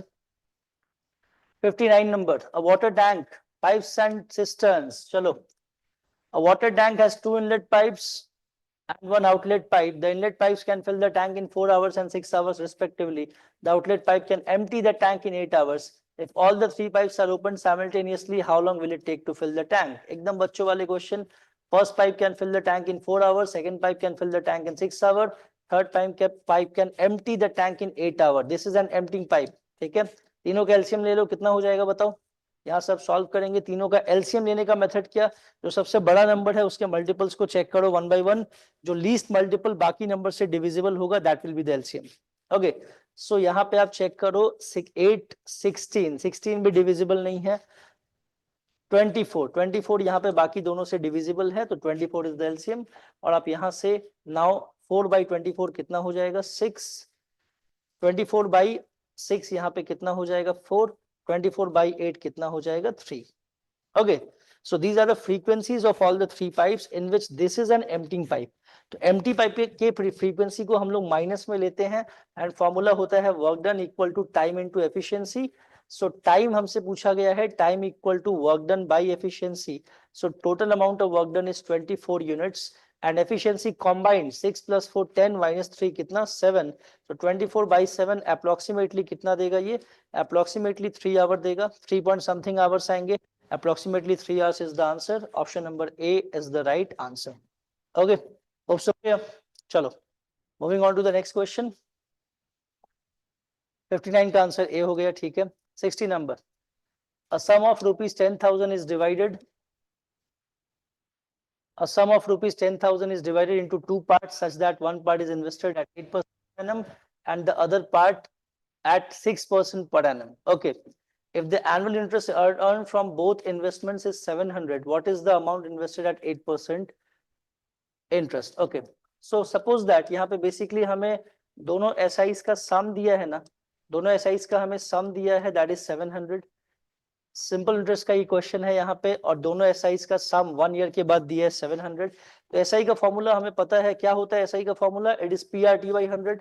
सो फर्स्ट केस में मान लो प्रिंसिपल हमें यही पता करना है कि बेसिकली 10,000 रुपीज को हमने दो पार्ट्स में डिवाइड कर दिया, एंड दो पार्ट्स में डिवाइड करने के बाद हमने फर्स्ट पार्ट में मान लो x रुपीज इन्वेस्ट किया एज अ प्रिंसिपल, तो सेकंड पार्ट में कितना हो जाएगा, 10,000 - x हो जाएगा। तो फर्स्ट पार्ट में प्रिंसिपल मान लो x, so PRT rate of interest is what, 8%, so PRT time is for 1 year, PRT/100 plus this is also PRT, but इसमें प्रिंसिपल कितना इन्वेस्ट किया हमने, 10,000 - x, 10,000 - x, rate of interest is what, 6%, PRT time is for 1 year, PRT/100, and इन दोनों का sum हमें दे रहा है 700। Now take some calculations, यहाँ से कुछ कैलकुलेट करना है आपको, थोड़ा ठीक से कैलकुलेशंस करेंगे। यहाँ पे इट विल बिकम 8x, और यहाँ पे ये हो जाएगा कितना, आप यहाँ पे मल्टीप्लाई करेंगे, 10,000 था ना, हाँ, this will become 60,000, okay, minus 6x is equal to 7, और यहाँ पे आ जाएंगे 00 एंड 00 मल्टीप्लाई हो जाएगा, 4 zeros। ओके, सो यहाँ पे आप कैलकुलेट करो, 8x - 6x it is 2x is equal to 70,000 - 60,000, it will become 10,000। okay, यहाँ से कैंसिल होगा 5,000 x की वैल्यू, ये हमसे पूछी गई थी कि x की वैल्यू कितनी आएगी। प्रिंसिपल अमाउंट हमने फर्स्ट पार्ट में, अमाउंट इन्वेस्टेड एट 8%, यानी फर्स्ट पार्ट वाले में हमने कितना इन्वेस्ट किया था, the answer is directly 5,000, option number C is the right answer. Okay, hope so clear. चलिए moving on to the next question. देखो कैसे बच्चों वाले क्वेश्चंस, क्लास 4 के बच्चों को बिठा करके अगर ये क्वेश्चन पूछ लेंगे तो क्लास 4 के बच्चे बिना कैलकुलेट किए बता देंगे, और ये क्वेश्चंस आपको ओपीएससी प्रीलिम्स में पूछे गए हैं, ठीक है। तो बताइए कैसे आंसर करेंगे इसका। 250/5% कितना हो जाएगा, 5 से कट करोगे, 5 × 5 = 25, और यहाँ पे 0 आ जाएगा, it is all about 50%, option number A is the right answer. 61 का आंसर ए हो गया। Next moving on to the next question. The sum of squares of two numbers is 146. The sum of squares of two numbers is 146. If the square of their difference is 36, then the product of both the numbers. ठीक है, चलो थोड़ा calculations करते हैं यहाँ पर। Sum of two number square, two numbers के squares का सम हमें 146 गिवन है, टू नंबर्स के स्क्वायर्स का डिफरेंस हमें 36 गिवन है, राइट, ठीक है। Then the product of both the numbers. अब इन दोनों को अगर आप ऐड करेंगे तो by adding you will get y square will get eliminated and 2x square will be equal to, add करते ही आपको कितना मिल जाएगा, 182, ठीक है। तो यहां से इसको कैंसिल कर दो, ठीक तो है।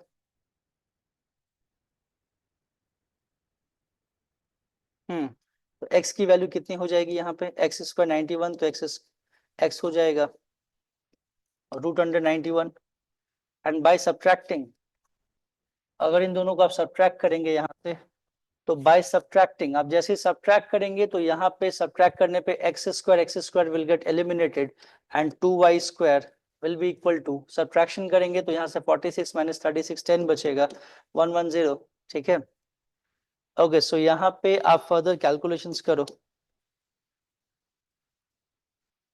ठीक है। तो y² की वैल्यू 55, तो y will be √55, so therefore x into y, हमें पूछा गया x इंटू वाई बता दो कितना होगा, तो x इंटू वाई 91 इंटू 55, अब जैसे मल्टीप्लाई करेंगे इन दोनों को तो ये कितना हो जाएगा, 4550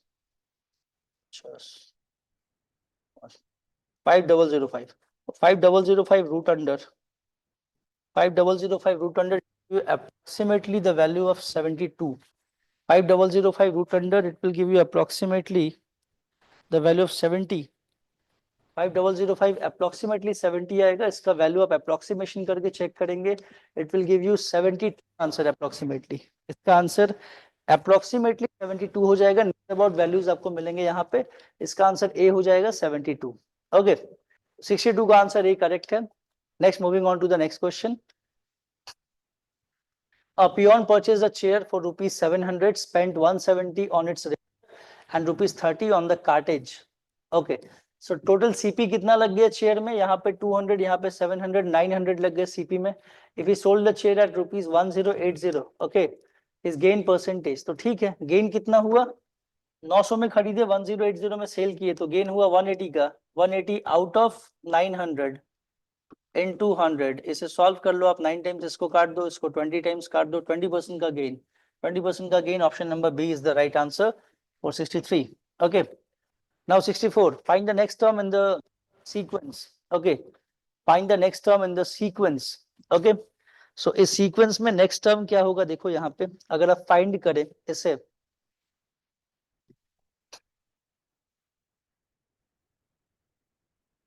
okay, I hope so now it's visible clearly.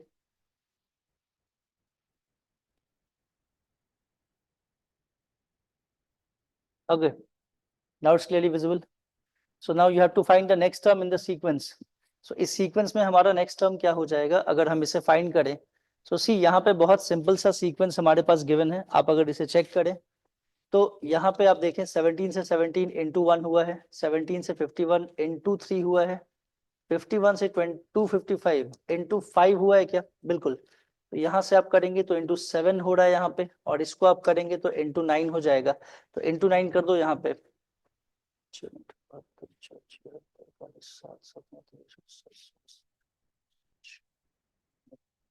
15765। 8 minute रुको, I think some calculation mistake यहाँ पे। आप इसे इंटू 9 करेंगे, इट इज इंटू 9, और इंटू 9 आप जैसे ही करेंगे 16075 16065 16065, it is 16065 correct। हाँ, 16065, option number A is the right answer. Option A will be the right answer for question number 64. Okay, hope so clear. Chalo, moving on to the next question. Question number 65. Okay, question number 65 हमारे screen पे। Okay, so question number 65 on the screen.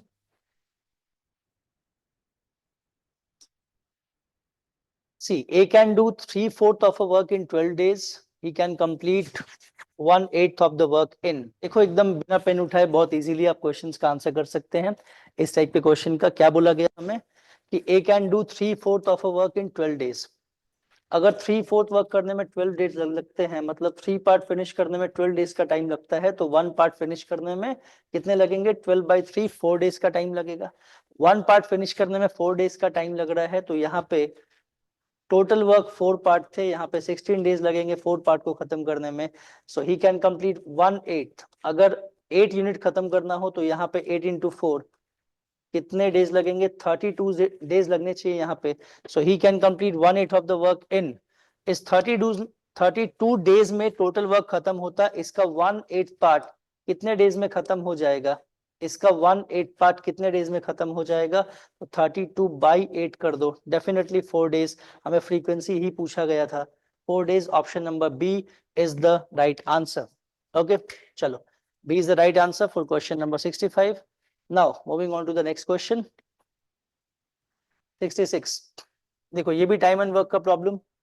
Sonia can copy 50 pages in 10 hours। Okay, Priya and Sonia can copy 300 pages in 40 hours। Okay, ठीक है, प्रिया can copy 50 pages in, चलो मुझे बताओ सबसे पहले प्रिया and Sonia मिलके 300 पेजेस कॉपी कर रहे हैं 40 आवर्स में। सो टोटल वर्क यहाँ पे हो रहा है 300 पेजेस को कॉपी करने का। Sonia can copy 50 pages in 10 hours. अगर हम 50 को 300 बना दें तो हमें बेसिकली क्या करना पड़ेगा, इंटू 6 करना पड़ेगा। तो इंटू 6 हमने यहाँ पे किया तो यहाँ भी इंटू 6 करना पड़ेगा, यहाँ भी हमें इंटू 6 करना। So that Sonia can copy how much, 300 pages in how much hours, 60 hours. अगर सोनिया 50 पेजेस 10 आवर्स में कॉपी कर रही है तो into 6 times, that is 300 pages कितने टाइम में कॉपी करेगी, 10 इंटू 6 यानी 60 आवर्स में।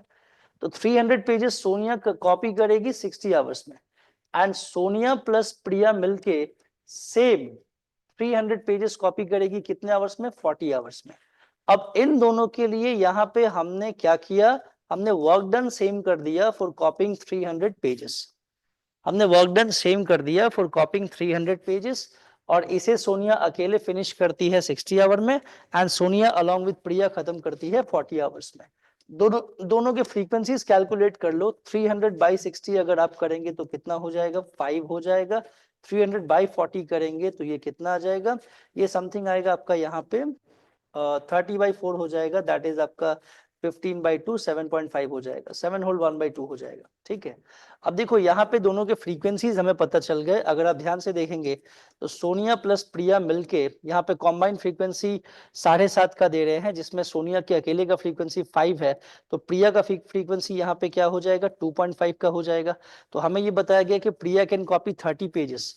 अब प्रिया 30 पेजेस कितने टाइम में कॉपी कर लेगी, so time taken by Priya is equal to work done by efficiency. Work done is to copy 30 page. So अब ये अमाउंट ऑफ वर्क डन करना है इसे।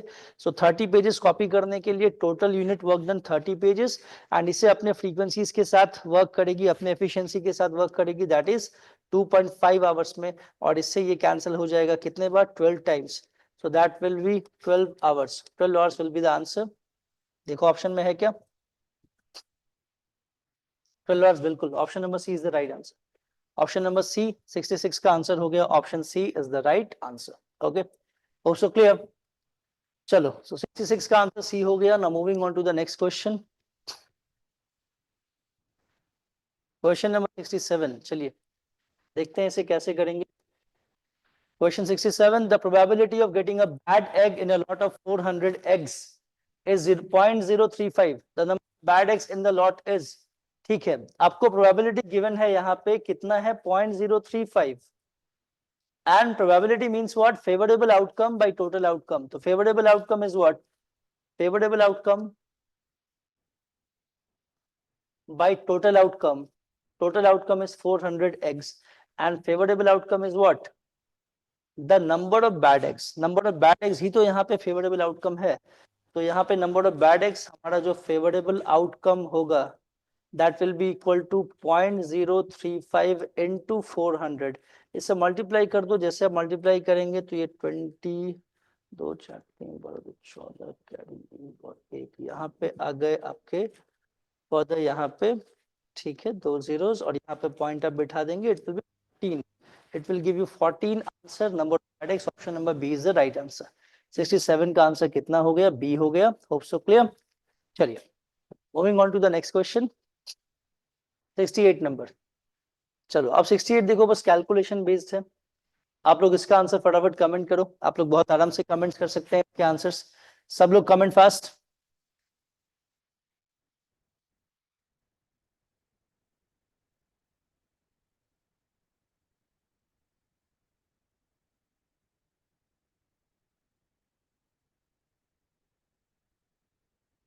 ठीक है, इसके वैल्यूज आप लोग लिखो। It will B -1.6, it will B -1.5, it will B -1.7। ये हो जाएगी वैल्यूज। अब मैग्नीट्यूड जितना बड़ा होगा उसके साथ माइनस साइन लगने पे उसकी वैल्यू उतनी छोटी हो जाती है, राइट। तो हमें इसे असेंडिंग ऑर्डर में अरेंज करना है। तो आप इसे जैसे ही असेंडिंग ऑर्डर में अरेंज करेंगे, तो ऑर्डर में अरेंज करेंगे तो -1.7 सबसे पहले आएगा, देन उसके बाद -1.6 आएगा, देन उसके बाद -1.5 आ जाएगा, correct. This will be the order. तो यहां से अगर आप कैलकुलेट करना शुरू करेंगे यहाँ से अगर आप कैलकुलेट करेंगे, ठीक है, तो this is our right order, okay, और इसके अकॉर्डिंगली -19/11 होगा, देन उसके अकॉर्डिंग -8/5 होगा, ओके, -19/11 सबसे पहले होगा 1.7 के corresponding, then -1.6 that is -8/5, and then -1.5 that is -3/2.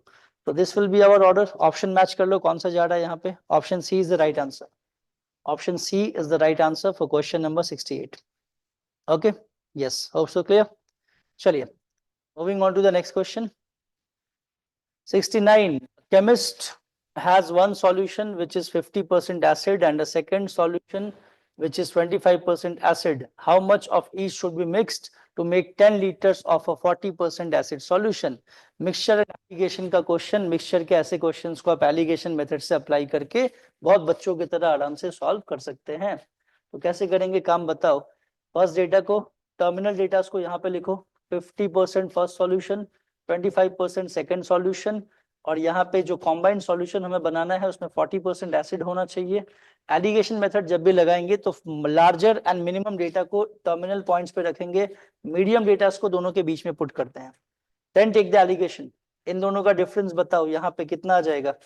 इन दोनों का डिफरेंस सीधे कैलकुलेट करो. 50 - 40 दैट इज 10. इन दोनों का डिफरेंस 40 - 25 दैट इज 15. और इसका रेशियो ले लो. इसका रेशियो हो गया 3:2. सो आंसर जो आएगा वो भी 3:2 के फॉर्म में होना चाहिए. देखो यहाँ से 4 लीटर एंड 6 लीटर ये तो नहीं होगा क्योंकि इसका रेशियो बन रहा है 2:3. तो ऑप्शन ए आंसर होगा नहीं. 3 लीटर एंड 7 लीटर ये भी नहीं होगा ऑप्शन में. 3:7 बन रहा है रेशियो. 7 लीटर एंड 3 लीटर्स ये भी नहीं होगा ऑप्शन में क्योंकि ये 7:3 बना रहा है रेशियो. तो ये भी नहीं होगा. 6 litre and 4 litre this will be the answer क्योंकि इन दोनों को अगर आप कट करते हैं it will be in the same ratio 3:2 which is 3:2. Option number C is right answer. 69 का आंसर क्या हो जाएगा. Option C. Okay, hope so clear. चलो, so 6 litres of 50% and 4 litres of 25% ये हम इसी रेशियो में कंसीडर करेंगे तब हमारा सॉल्यूशन बनेगा इन विच 40% एसिड सॉल्यूशन होगा 10 लीटर्स का. ओके, सो एलिगेशन से आप काफी इजीली बना सकते हैं इस टाइप के क्वेश्चंस को. होप सो यहाँ तक सब लोग क्लियर, समझ में आ रहा है सभी को, मजा आ रहा है सॉल्यूशंस में.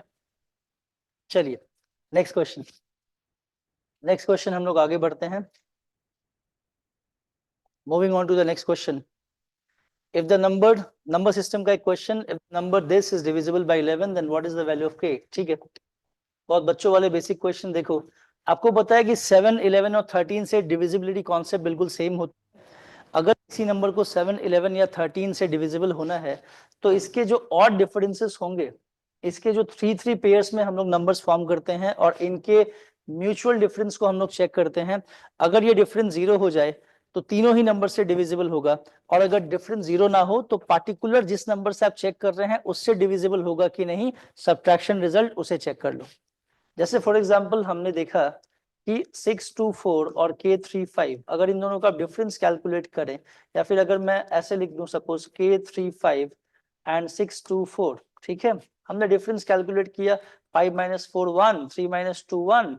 तो यहाँ पे देखो ये जो डिफरेंस आएगा ना, अगर आप देखेंगे ध्यान से, अब आप ऑप्शन वाइज भी चेक कर सकते हैं कि ये जो भी डिफरेंस आएगा हमारे पास के का वैल्यू क्या हो, दैट ये जो प्रोडक्ट आना चाहिए, ये जो फाइनली हमारे पास जो रिजल्ट आ रहा है, यहाँ पे जो रिजल्ट आ रहा है ये नंबर या तो 0 होना चाहिए था और या तो 11 से डिविजिबल होना चाहिए था, तभी हमारा होल नंबर 11 से डिविजिबल होगा.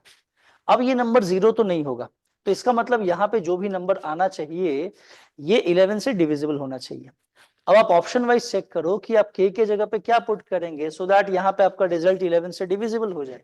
अगर आप यहाँ पे के जगह पे 2 पुट करते हैं तो बताओ यहाँ पे 2 पुट आप जैसे ही करेंगे तो आपका ये नंबर तो 2, अगर आप दोनों का डिफरेंस भी चेक करो तो 2 - 6 ये 4 हो जाता. एक सेंस में मैं बता रहा हूँ यहाँ पे. सो अगर आप यहाँ पे 2 पुट करते तो भी नहीं हो पाता, अगर आप 5 पुट करते तो भी नहीं होगा, अगर आप 7 पुट करेंगे तो इट विल बी 1. इस केस में भी ये डिविजिबल नहीं होगा 11 से. तो इस केस में आपका ओनली ऑप्शन क्या बच रहा है कि आप 6 पुट करें. यहाँ पे आप जैसे ही के का वैल्यू 6 पुट करेंगे तो 6 - 6 यहाँ पे 0 हो जाएगा. तो that means the resultant will be divisible by 11. Option number D will be the right answer. 70 का आंसर क्या हो जाएगा, option D. Okay, hope so clear. Now moving on to the next question. चलो अगेन डीआई, तो DI में हमें थोड़ा time देके आराम से सॉल्व करना है क्वेश्चन को, देखते हैं चलो डीआई के क्वेश्चंस। आप लोग ध्यान से पढ़िए इस क्वेश्चन को। डीआई का नेक्स्ट क्वेश्चन देखते हैं चलो। Study the bar, answer the questions based on it. See, production of crops over the years, we have the production over the years. अलग अलग डेटाज हमें यहाँ पे दिए हैं इन 1000 टन्स, ठीक है, 1000 टन्स ओवर द इयर्स, ठीक है। अब हमें एक बात समझना कि जो प्रोडक्शन हमें दिया है ये 1000 टन्स में दिए हुए हैं, okay, over the years and different years यहाँ पे लिखे हैं। तो हमें यहाँ पे कैलकुलेट क्या करना है फर्स्ट ऑफ ऑल,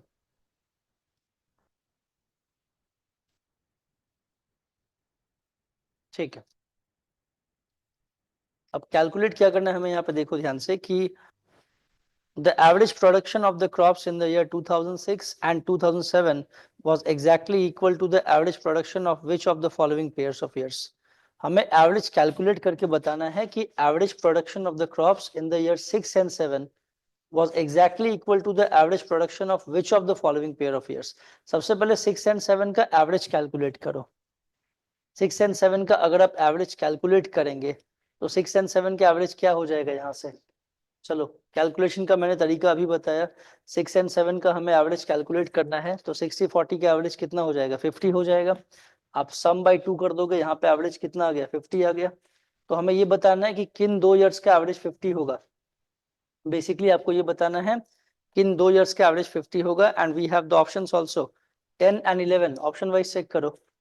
10 and 11 अगर आप देखेंगे तो यहाँ पे 10 and 11 इन दोनों का एवरेज 50 कभी नहीं होगा। 9 and 10, 9 and 10 का एवरेज आप देखेंगे तो 50 कभी नहीं होगा, 50 से वैरी करेगा। 8 and 10, 8 and 10 का डेटा देखेंगे 45 + 50, ये भी 50 नहीं होगा, ठीक है। और 5 and 11, 2005 and 2011, 75 and 25, बिल्कुल इन दोनों का सम 100 बना रहा है, बाई 2 करेंगे तो 50 आ जाएगा। Option D will be the right answer. Option D is the right answer, D correct. 71 का आंसर क्या हो जाएगा, डी हो जाएगा, ठीक है। चलो next question. 72, what was the percentage increase in the production of crops in 2012 compared to that in 2005। अब देखो परसेंटेज इंक्रीज की बात की गई है, आप डेटा को एग्जैक्ट लिखेंगे यहाँ पे। परसेंटेज इंक्रीज कितना होगा, देखो यहाँ पे what was the percentage increase, कितना परसेंट इंक्रीमेंट होगा।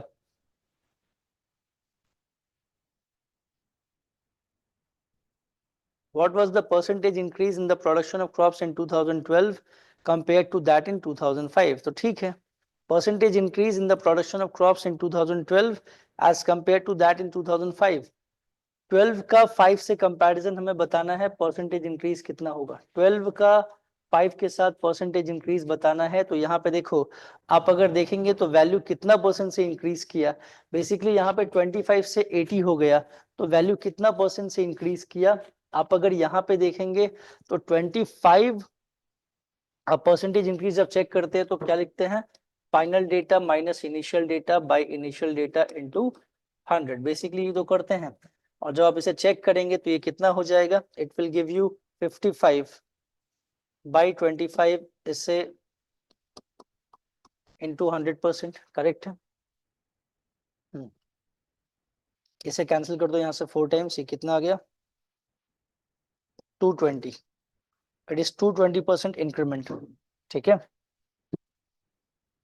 220% increment. So option 220%, option C is the right answer, option C is the right answer. Okay, hope so clear. चलो इस क्वेश्चन के 2 ही क्वेश्चन आई थिंक पूछे गए थे इस डीआई के, एक और है, एक और है यहाँ पे। What was the percentage decline in the production of crops from the year 2007 to 8। 7 to 8 में परसेंटेज डिक्लाइन कितना हुआ है, चलो 7 to 8 में परसेंटेज डिक्लाइन कितना हुआ है हमें ये बताना है। तो 7 to 8 में परसेंटेज डिक्लाइन कितना हुआ, 60 से 45 हो गया, तो 60 से 45 कितना परसेंट डिक्लाइन होगा। देखो यहाँ पे अगर आप यहाँ पे चेक करें तो again final data initial data by initial data into 100, ठीक है। चलो अब देखो यहाँ पे आप चेक करेंगे तो आप इसको फाइनली कैलकुलेट करो, 45 माइनस 60 कितना दे देगा, -15, करेक्ट। बाई इससे कैंसिल कर दो, आप यहाँ पे 20 से कैंसिल कर दो, 30 25 20 60, और ये फर्दर आपका 3 और इनटू 5, इसको काट दो 5 टाइम्स, ये -25%। It is minus 25% decrement. Okay, minus 25% decrement. So 25% decrement is the right answer. Option B will be the right answer. Option B is the right answer for question number 73. Okay, hope so clear. चलिए, now moving on to the next question. Question 74, 75 ये हमारे questions हैं. देखो, question number 74 and 75 is all about reasoning. और ये हमें question दिया गया. देखो, statement data sufficiency का ये question है. देखो, in the, ठीक है, डाटा सफिशिएंसी का क्वेश्चन 74 एंड 75. 74 नंबर में हमें क्वेश्चन क्या बोला गया? The last Sunday of July 2018 fell on which date? Last Sunday of July 2018 fell on which date? जुलाई 31 डेज का होता है, हमें ये पता है. और इसका लास्ट डे किस डेट को पड़ेगा? किस डेट को पड़ेगा, ये एग्जैक्ट डेटा हमें बताना है. और ये बताने के लिए दो डेटाज में से कौन से सफिशिएंट होंगे, that will be the answer. Okay, so question लोग बहुत ध्यान से देखेंगे. The first question is the first Sunday of that month. so मैं थोड़ा जूम इन कर देता हूं आप सभी के लिए. ठीक है, चलो, hope so clear. चलो, अब देखो, the first Sunday हमें बताना है कि किस डेट को पड़ेगा लास्ट संडे जुलाई का. Okay, first question, first data is the first Sunday off that month fell on 5th. First of all आप दोनों डेटास को इंडिविजुअली चेक करते हैं.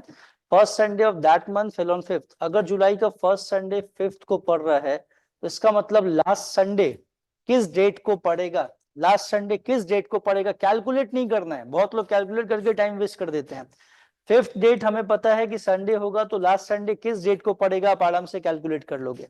तो ये कैलकुलेट हो जाएगा D1 से, हमें पता है. चलो, second, the last day of that month was Friday. अब D1 को भूल जाओ, D2 को चेक करो. Last day of that month was Friday.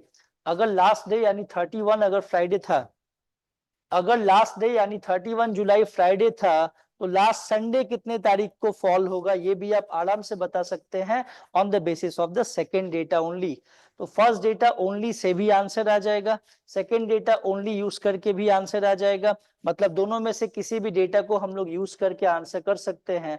So answer will be either data 1 और data 2 is sufficient to answer. Either 1 or 2 will be answer. Either 1 or 2, option number C is the right answer. Either 1 or 2 is option C correct. ठीक है, चलो, moving on to the next question. Mr. X ranks 18 from the top in a class.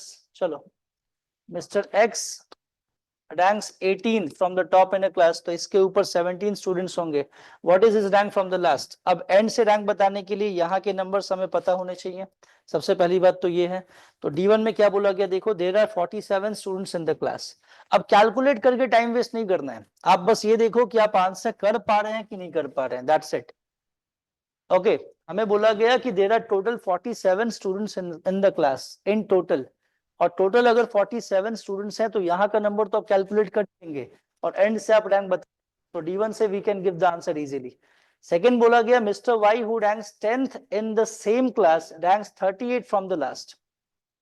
अब ध्यान से देखो, जब आप D2 check कर रहे हैं तो D1 को भूल जाओ एंड बस D2 को देख के चेक करो कि mister Y who ranks 10th in the same class, X की रैंक टॉप से 18 थी, दैट इज ओके.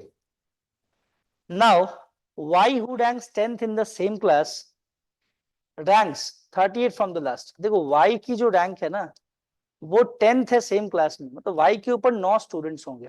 ठीक है, तो आपको ये पता है कि Y की रैंक अगर 10th है, X के ऊपर Y लाई करेगा ऑब्वियसली. यहां तक 10 स्टूडेंट मिल गए और इसके ऊपर टोटल 17 रहने हैं, तो इन दोनों के बीच कितने 7 स्टूडेंट्स इन दोनों के बीच आ जाएंगे, 7 आ जाएंगे. तभी देखो टोटल 17 हो गए X के ऊपर. सो हमें क्या बताना है कि यहाँ पे mister Y who ranks 10th in the same class ranks 38 from the last. Y की रैंक हमें एंड से गिवन है 38. अब बहुत ध्यान से देखना, अगर y की रैंक हमें एंड से 38 गिवन है तो y के नीचे टोटल कितने स्टूडेंट होंगे 37 होंगे. और 37 माइनस 8 करने पे आपको नीचे के नंबर पता चल जाएंगे. x के नीचे कितने स्टूडेंट होंगे इनका नंबर डायरेक्टली पता चल जाएगा. तो आप x का रैंक बॉटम से भी बता सकते हो. तो अगेन D1 से भी आंसर आ रहा है सेपरेटली, D2 से भी आंसर आ रहा है सेपरेटली. तो again the answer will be either D1 और D2 is sufficient to answer. Option number C should be the right answer. Okay, 75 का आंसर C करेक्ट. ओके, चलिए moving on to the next question 76. In the following bar diagram, the proportion of expenditure spent on the several things by two persons X and Y are shown. अब देखो expenditure spend दिया गया यहाँ पे, बहुत लोग bar graph का design देख के क्वेश्चन रॉन्ग कर दिए होंगे इसका। देखो पर्सन एक्स का टोटल एक्सपेंडिचर 20,000 पर मंथ है ओनली, पर्सन वाई का total expenditure 1 lakh per month है। पर्सन एक्स सिर्फ 20,000 एक्सपेंस करते हैं, खर्च करते हैं, पर्सन वाई सिर्फ 1 लाख खर्च करते हैं पर मंथ में, ठीक है। और ये इनके एक्सपेंडिचर का प्रोपोर्शन गिवन है on the basis of bar graph. Proportion of expenditure spent on the several things by two persons X and Y are shown. तो एक्स क्या करते हैं 50%, ये जो 20,000 ये टोटल खर्च कर रहे हैं, इसका 50% food and diet, food and clothing पे, 30% मिसलेनियस पे एंड 20% एजुकेशन पे। वाई जो टोटल 1 लाख स्पेंड कर रहे हैं उसमें फूड एंड क्लोथिंग पे बस 10% इन्वेस्ट कर रहे हैं, खर्च कर रहे हैं, मिसलेनियस इन्वेस्टमेंट 60% है और 30% एजुकेशन पे खर्च कर रहे हैं। तो क्वेश्चन हमें क्या बोला गया, the question is from the above bar diagram which of the following statements is correct? First one, person X spend more money on food and clothing than person Y. देखो अगर फूड एंड क्लोथिंग की हम comparison करें तो हमें क्या समझ में आएगा, फूड एंड क्लोथिंग अगर दोनों का हम देखें तो 20,000 का 50% क्या हो जाएगा 10,000।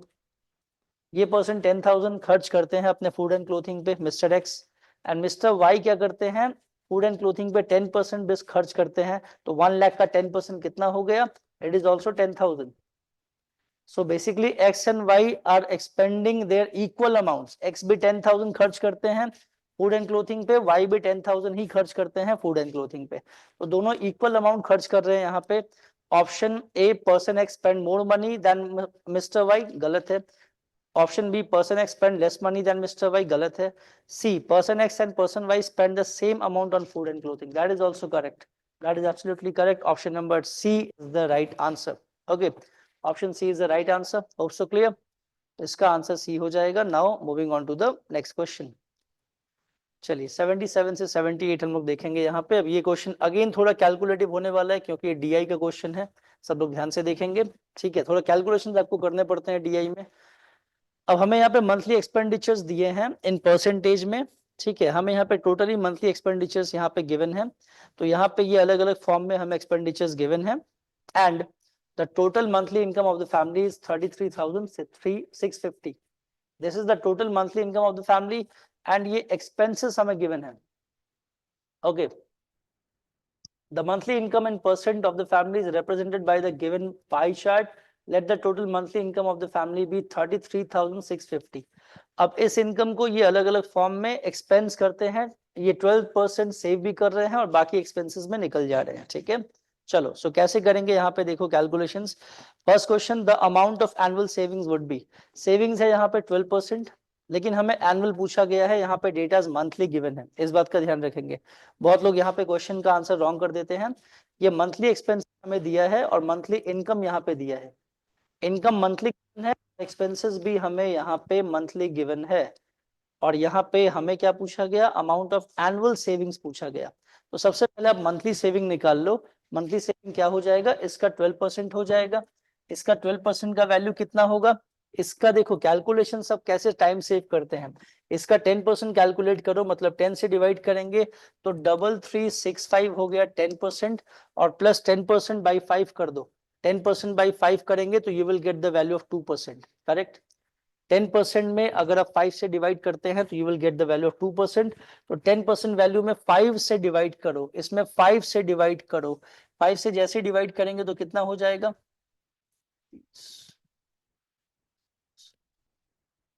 this will be the value of 2%.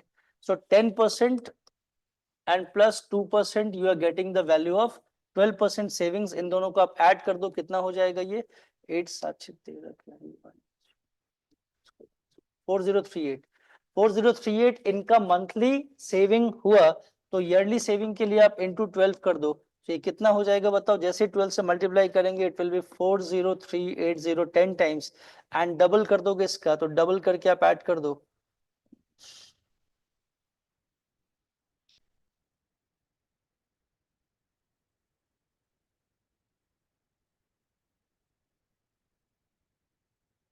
ठीक है, इसको ऐड कीजिए आप यहाँ से। अच्छा, 48656, 48656 will be the answer. Option में है क्या 48656? यस, ये अप्रोक्सीमेटली 48456 होगा, हमने थोड़ा कैलकुलेशन मिस्टेक किया होगा, तो 48456 that will be the answer. 48456 is the right answer. Option B is the correct answer for this question. Okay, hope so clear. चलो next question हम लोग यहाँ से इसका, after payment of house rent and deductions of monthly savings, the total monthly income of the family remains. Okay, after payment of house rent and deductions of monthly savings, house rent and savings अगर हम हटा दे 18% and 12%, 30% part को हटा दो, तो 70% part family के पास कितना बचा रहेगा? तो 70% पार्ट कितना बचेगा? बेसिकली हमें फिर से ये पूछा जा रहा है कि बताओ इस इनकम का 70% कितना होगा। तो 70% कैलकुलेट नहीं करना है, आप 10% निकाल लो और उसको 7 से मल्टीप्लाई कर दो, तो 10% निकालेंगे तो कितना होगा? 3365, और ये 10% है, इसे 7 से मल्टीप्लाई कर दो, you will easily get the value of 70%. So 10% value निकाल के हमने into 7 कर दिया for getting the value of 70%. Calculate करो कितना आ रहा है?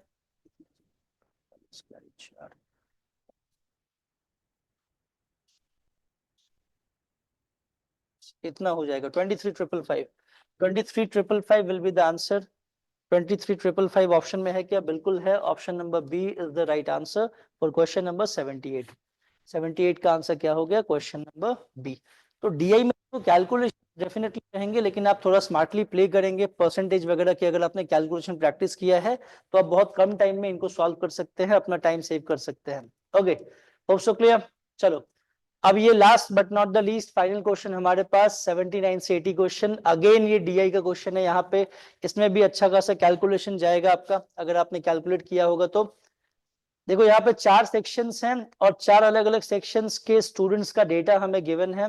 क्लास 5 के 4 सेक्शंस हैं ABCD, और यहाँ पे first of all student fails in both exams, ये इनका डेटा दिया है। बेसिकली 2 लेवल में एग्जाम हो रहे हैं, half yearly and yearly. Okay, answer the question based on the following table which shows the results of half yearly and annual examinations of 4 sections. So there are 2 levels, half yearly and annual exams. So first of all, those students who failed in both the exams, these are those numbers of all the 4 sections. Here are students failed in half yearly but passed in annual exams, ये उनका number है। Third one is what? Students passed in half yearly but failed in annual exams, ये उनका number है। And fourth one, students passed in both the exams, ये उनका number, ठीक है। तो हमें basically section wise numbering given है, आप लोग देख सकते हैं यहाँ पे। Okay, so first question is what? First question, how many students are there in class 5 of the school? सबसे पहले मुझे आप सब लोग बताओ, जो इस क्वेश्चन में हमें यूज पड़ेगा डेटास का, कि how many students are there in class 5 of the school. अच्छा, क्लास 5 में टोटल नंबर ऑफ स्टूडेंट्स कितने हैं? तो अगर आप इन सबका सम चेक करेंगे, देखो सभी अलग अलग कैटेगरीज के स्टूडेंट्स हैं, इन सबका सभी आप सम चेक करेंगे तो ये जो टोटल डेटास गिवन है, ये जो कंप्लीट डेटास यहाँ पे गिवन है, इन सभी डेटास को आपको ऐड करना पड़ेगा, और इन सभी डेटास को ऐड करके आपका आंसर निकल के आ जाएगा। तो फटाफट सॉल्व करके सब लोग कमेंट्स कर दो क्या आंसर होंगे। सभी डेटास का सम यहाँ पे क्या होगा, जल्दी से चेक करके सब लोग बता दो। यहाँ पे सभी डेटास का सम क्या हो जाएगा? क्लास 5 के टोटल नंबर ऑफ स्टूडेंट्स हमें पूछे गए हैं, तो सभी डेटास को ऐड करके बताइए कितना आंसर आ रहा है। कमेंट सेक्शन में सब लोग कमेंट्स करेंगे जल्दी से, क्या क्या आंसर्स हैं आप सभी के।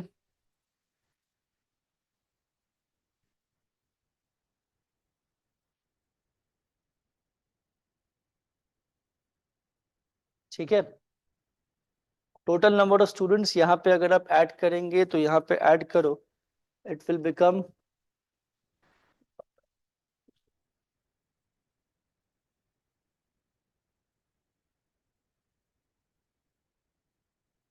okay, you will get total value 430, you will get total 430 answer for this.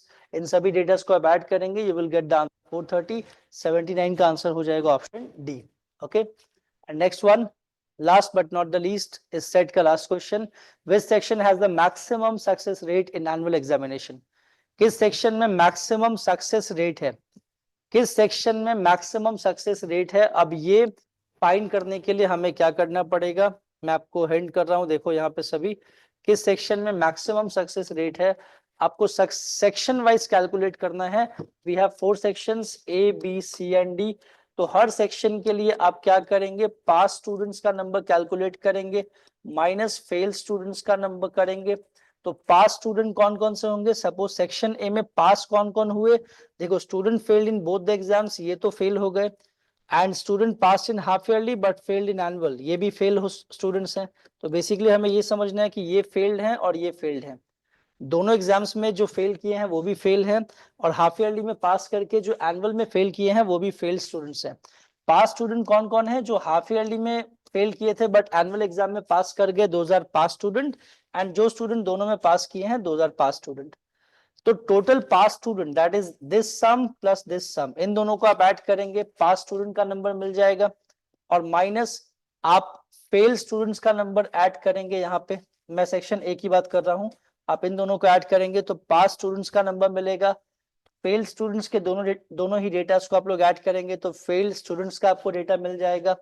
तो परसेंटेज कंपैरिजन आपको करना है, दिस विल बी, यहाँ से आपको कितने स्टूडेंट पास हुए आपको उनका नंबर मिल जाएगा, आउट ऑफ टोटल जितने स्टूडेंट पास हुए, out of total number of students in that section, और इनटू 100 करेंगे, so you will get the percentage of student who got success. Okay, कितने परसेंट स्टूडेंट सक्सेसफुल हुए उस सेक्शन से आपको ये डेटा पता चल जाएंगे, और ऐसे करके 1 बाय 1 ये थोड़ा सा कैलकुलेटिव होगा। इस पूरे सेट में बस ये एक क्वेश्चन थोड़ा कैलकुलेटिव था, तो टफ नहीं है, बस थोड़ा कैलकुलेटिव है, आपको कैलकुलेट करना पड़ेगा। आप पहले पास स्टूडेंट्स का नंबर कैलकुलेट करेंगे, दैट मींस आप ऐड करेंगे इन दो डेटास को, दिस प्लस दिस, इन दोनों को आपने ऐड करके यहाँ पे लिखा, फेल स्टूडेंट्स के नंबर दिस प्लस दिस करके आपने यहाँ पे लिखा, और ये डिफरेंस कैलकुलेट करते ही कितने स्टूडेंट पास हुए आपको ये पता चल जाएगा। तो number of pass students divided by total number of students from that section A, section A में टोटल जितने थे उसको आप यहाँ पे रखेंगे और इनटू 100 करेंगे, तो सेक्शन ए से कितने परसेंट स्टूडेंट पास हुए हैं आपको ये डेटा मिल जाएगा। और ऐसे ही करके आप हर एक सेक्शन के डेटा को कैलकुलेट करेंगे, तो जिस सेक्शन में सबसे ज्यादा परसेंटेज ऑफ स्टूडेंट मिले that will be the answer. आप कैलकुलेट करके चेक कर लेना सभी, इसका आंसर आ जाएगा सेक्शन ए। कैलकुलेट करेंगे तो इसका आंसर आ जाएगा सेक्शन ए, 80 का आंसर होगा section A. Okay, hope so clear. So इस तरह से आपका ये सीसैट का कंप्लीट सेट था। आप सभी देख पा रहे हैं कि यहाँ पे काफी बेसिक और इजी लेवल के क्वेश्चंस आए थे इस सेट में, और बहुत ही बेसिक लेवल का एग्जाम था। इसमें अगर आप किसी भी स्टूडेंट ने थोड़ा भी सिंसियरली अटेम्प्ट किया होगा, थोड़ा भी ध्यान से अटेम्प्ट किया होगा, तो मिनिमम 30 क्वेश्चन भी अगर कोई स्टूडेंट सही अटेम्प्ट कर ले तो मिनिमम क्वालिफाइंग मार्क्स आप बहुत आराम से क्वालिफाई कर सकते हैं इस पेपर को। तो बहुत आराम से, आई होप सो कोई भी स्टूडेंट इस पेपर में एटलीस्ट बैक नहीं करेंगे, इसमें सब कोई पास करेंगे आराम से, सभी पास करेंगे, एंड मेन आपके मेरिट्स बनेंगे जीएस पेपर 1 के बेसिस पे। सो मेरे बेस्ट विशेस आप सभी को, इसी तरह से आप सभी प्रिपेयर करते रहें, मेहनत करते रहें, और हमारा कंपेनियन, हमारा साथ, हमारा सपोर्ट आपके साथ हमेशा बना रहेगा, और हम ऐसे ही टाइम टू टाइम आपके लिए डिस्कशंस और नए वीडियोस लेकर के आते रहेंगे। सो होप सो कि ये वीडियो आप सभी के लिए काफी बेनिफिशियल रहा हो, आप सभी को अच्छा लगा हो ये वीडियो। तो अगर अच्छा लगा होगा तो लाइक, कमेंट्स एंड सब्सक्राइब कर देना, एंड कमेंट सेक्शन में अपने कमेंट्स, अपने रिव्यूज, जो भी आपके फीडबैक्स होते हैं वो कमेंट सेक्शन में आप लोग शो कर सकते हैं, टाइप कर सकते हैं, ताकि हम टाइम टू टाइम चीजों को इम्प्रूव करके आपके लिए परफॉर्म करते रहें। Okay, so till then, myself Sumit Sharan, faculty of reasoning. मैं अब इसी वीडियो के साथ एंड करता हूं इस सेशन को। नेक्स्ट सेशन में आप सभी के साथ मिलेंगे एक नए वीडियो के साथ। Till then keep learning, keep growing. Thank you so much all.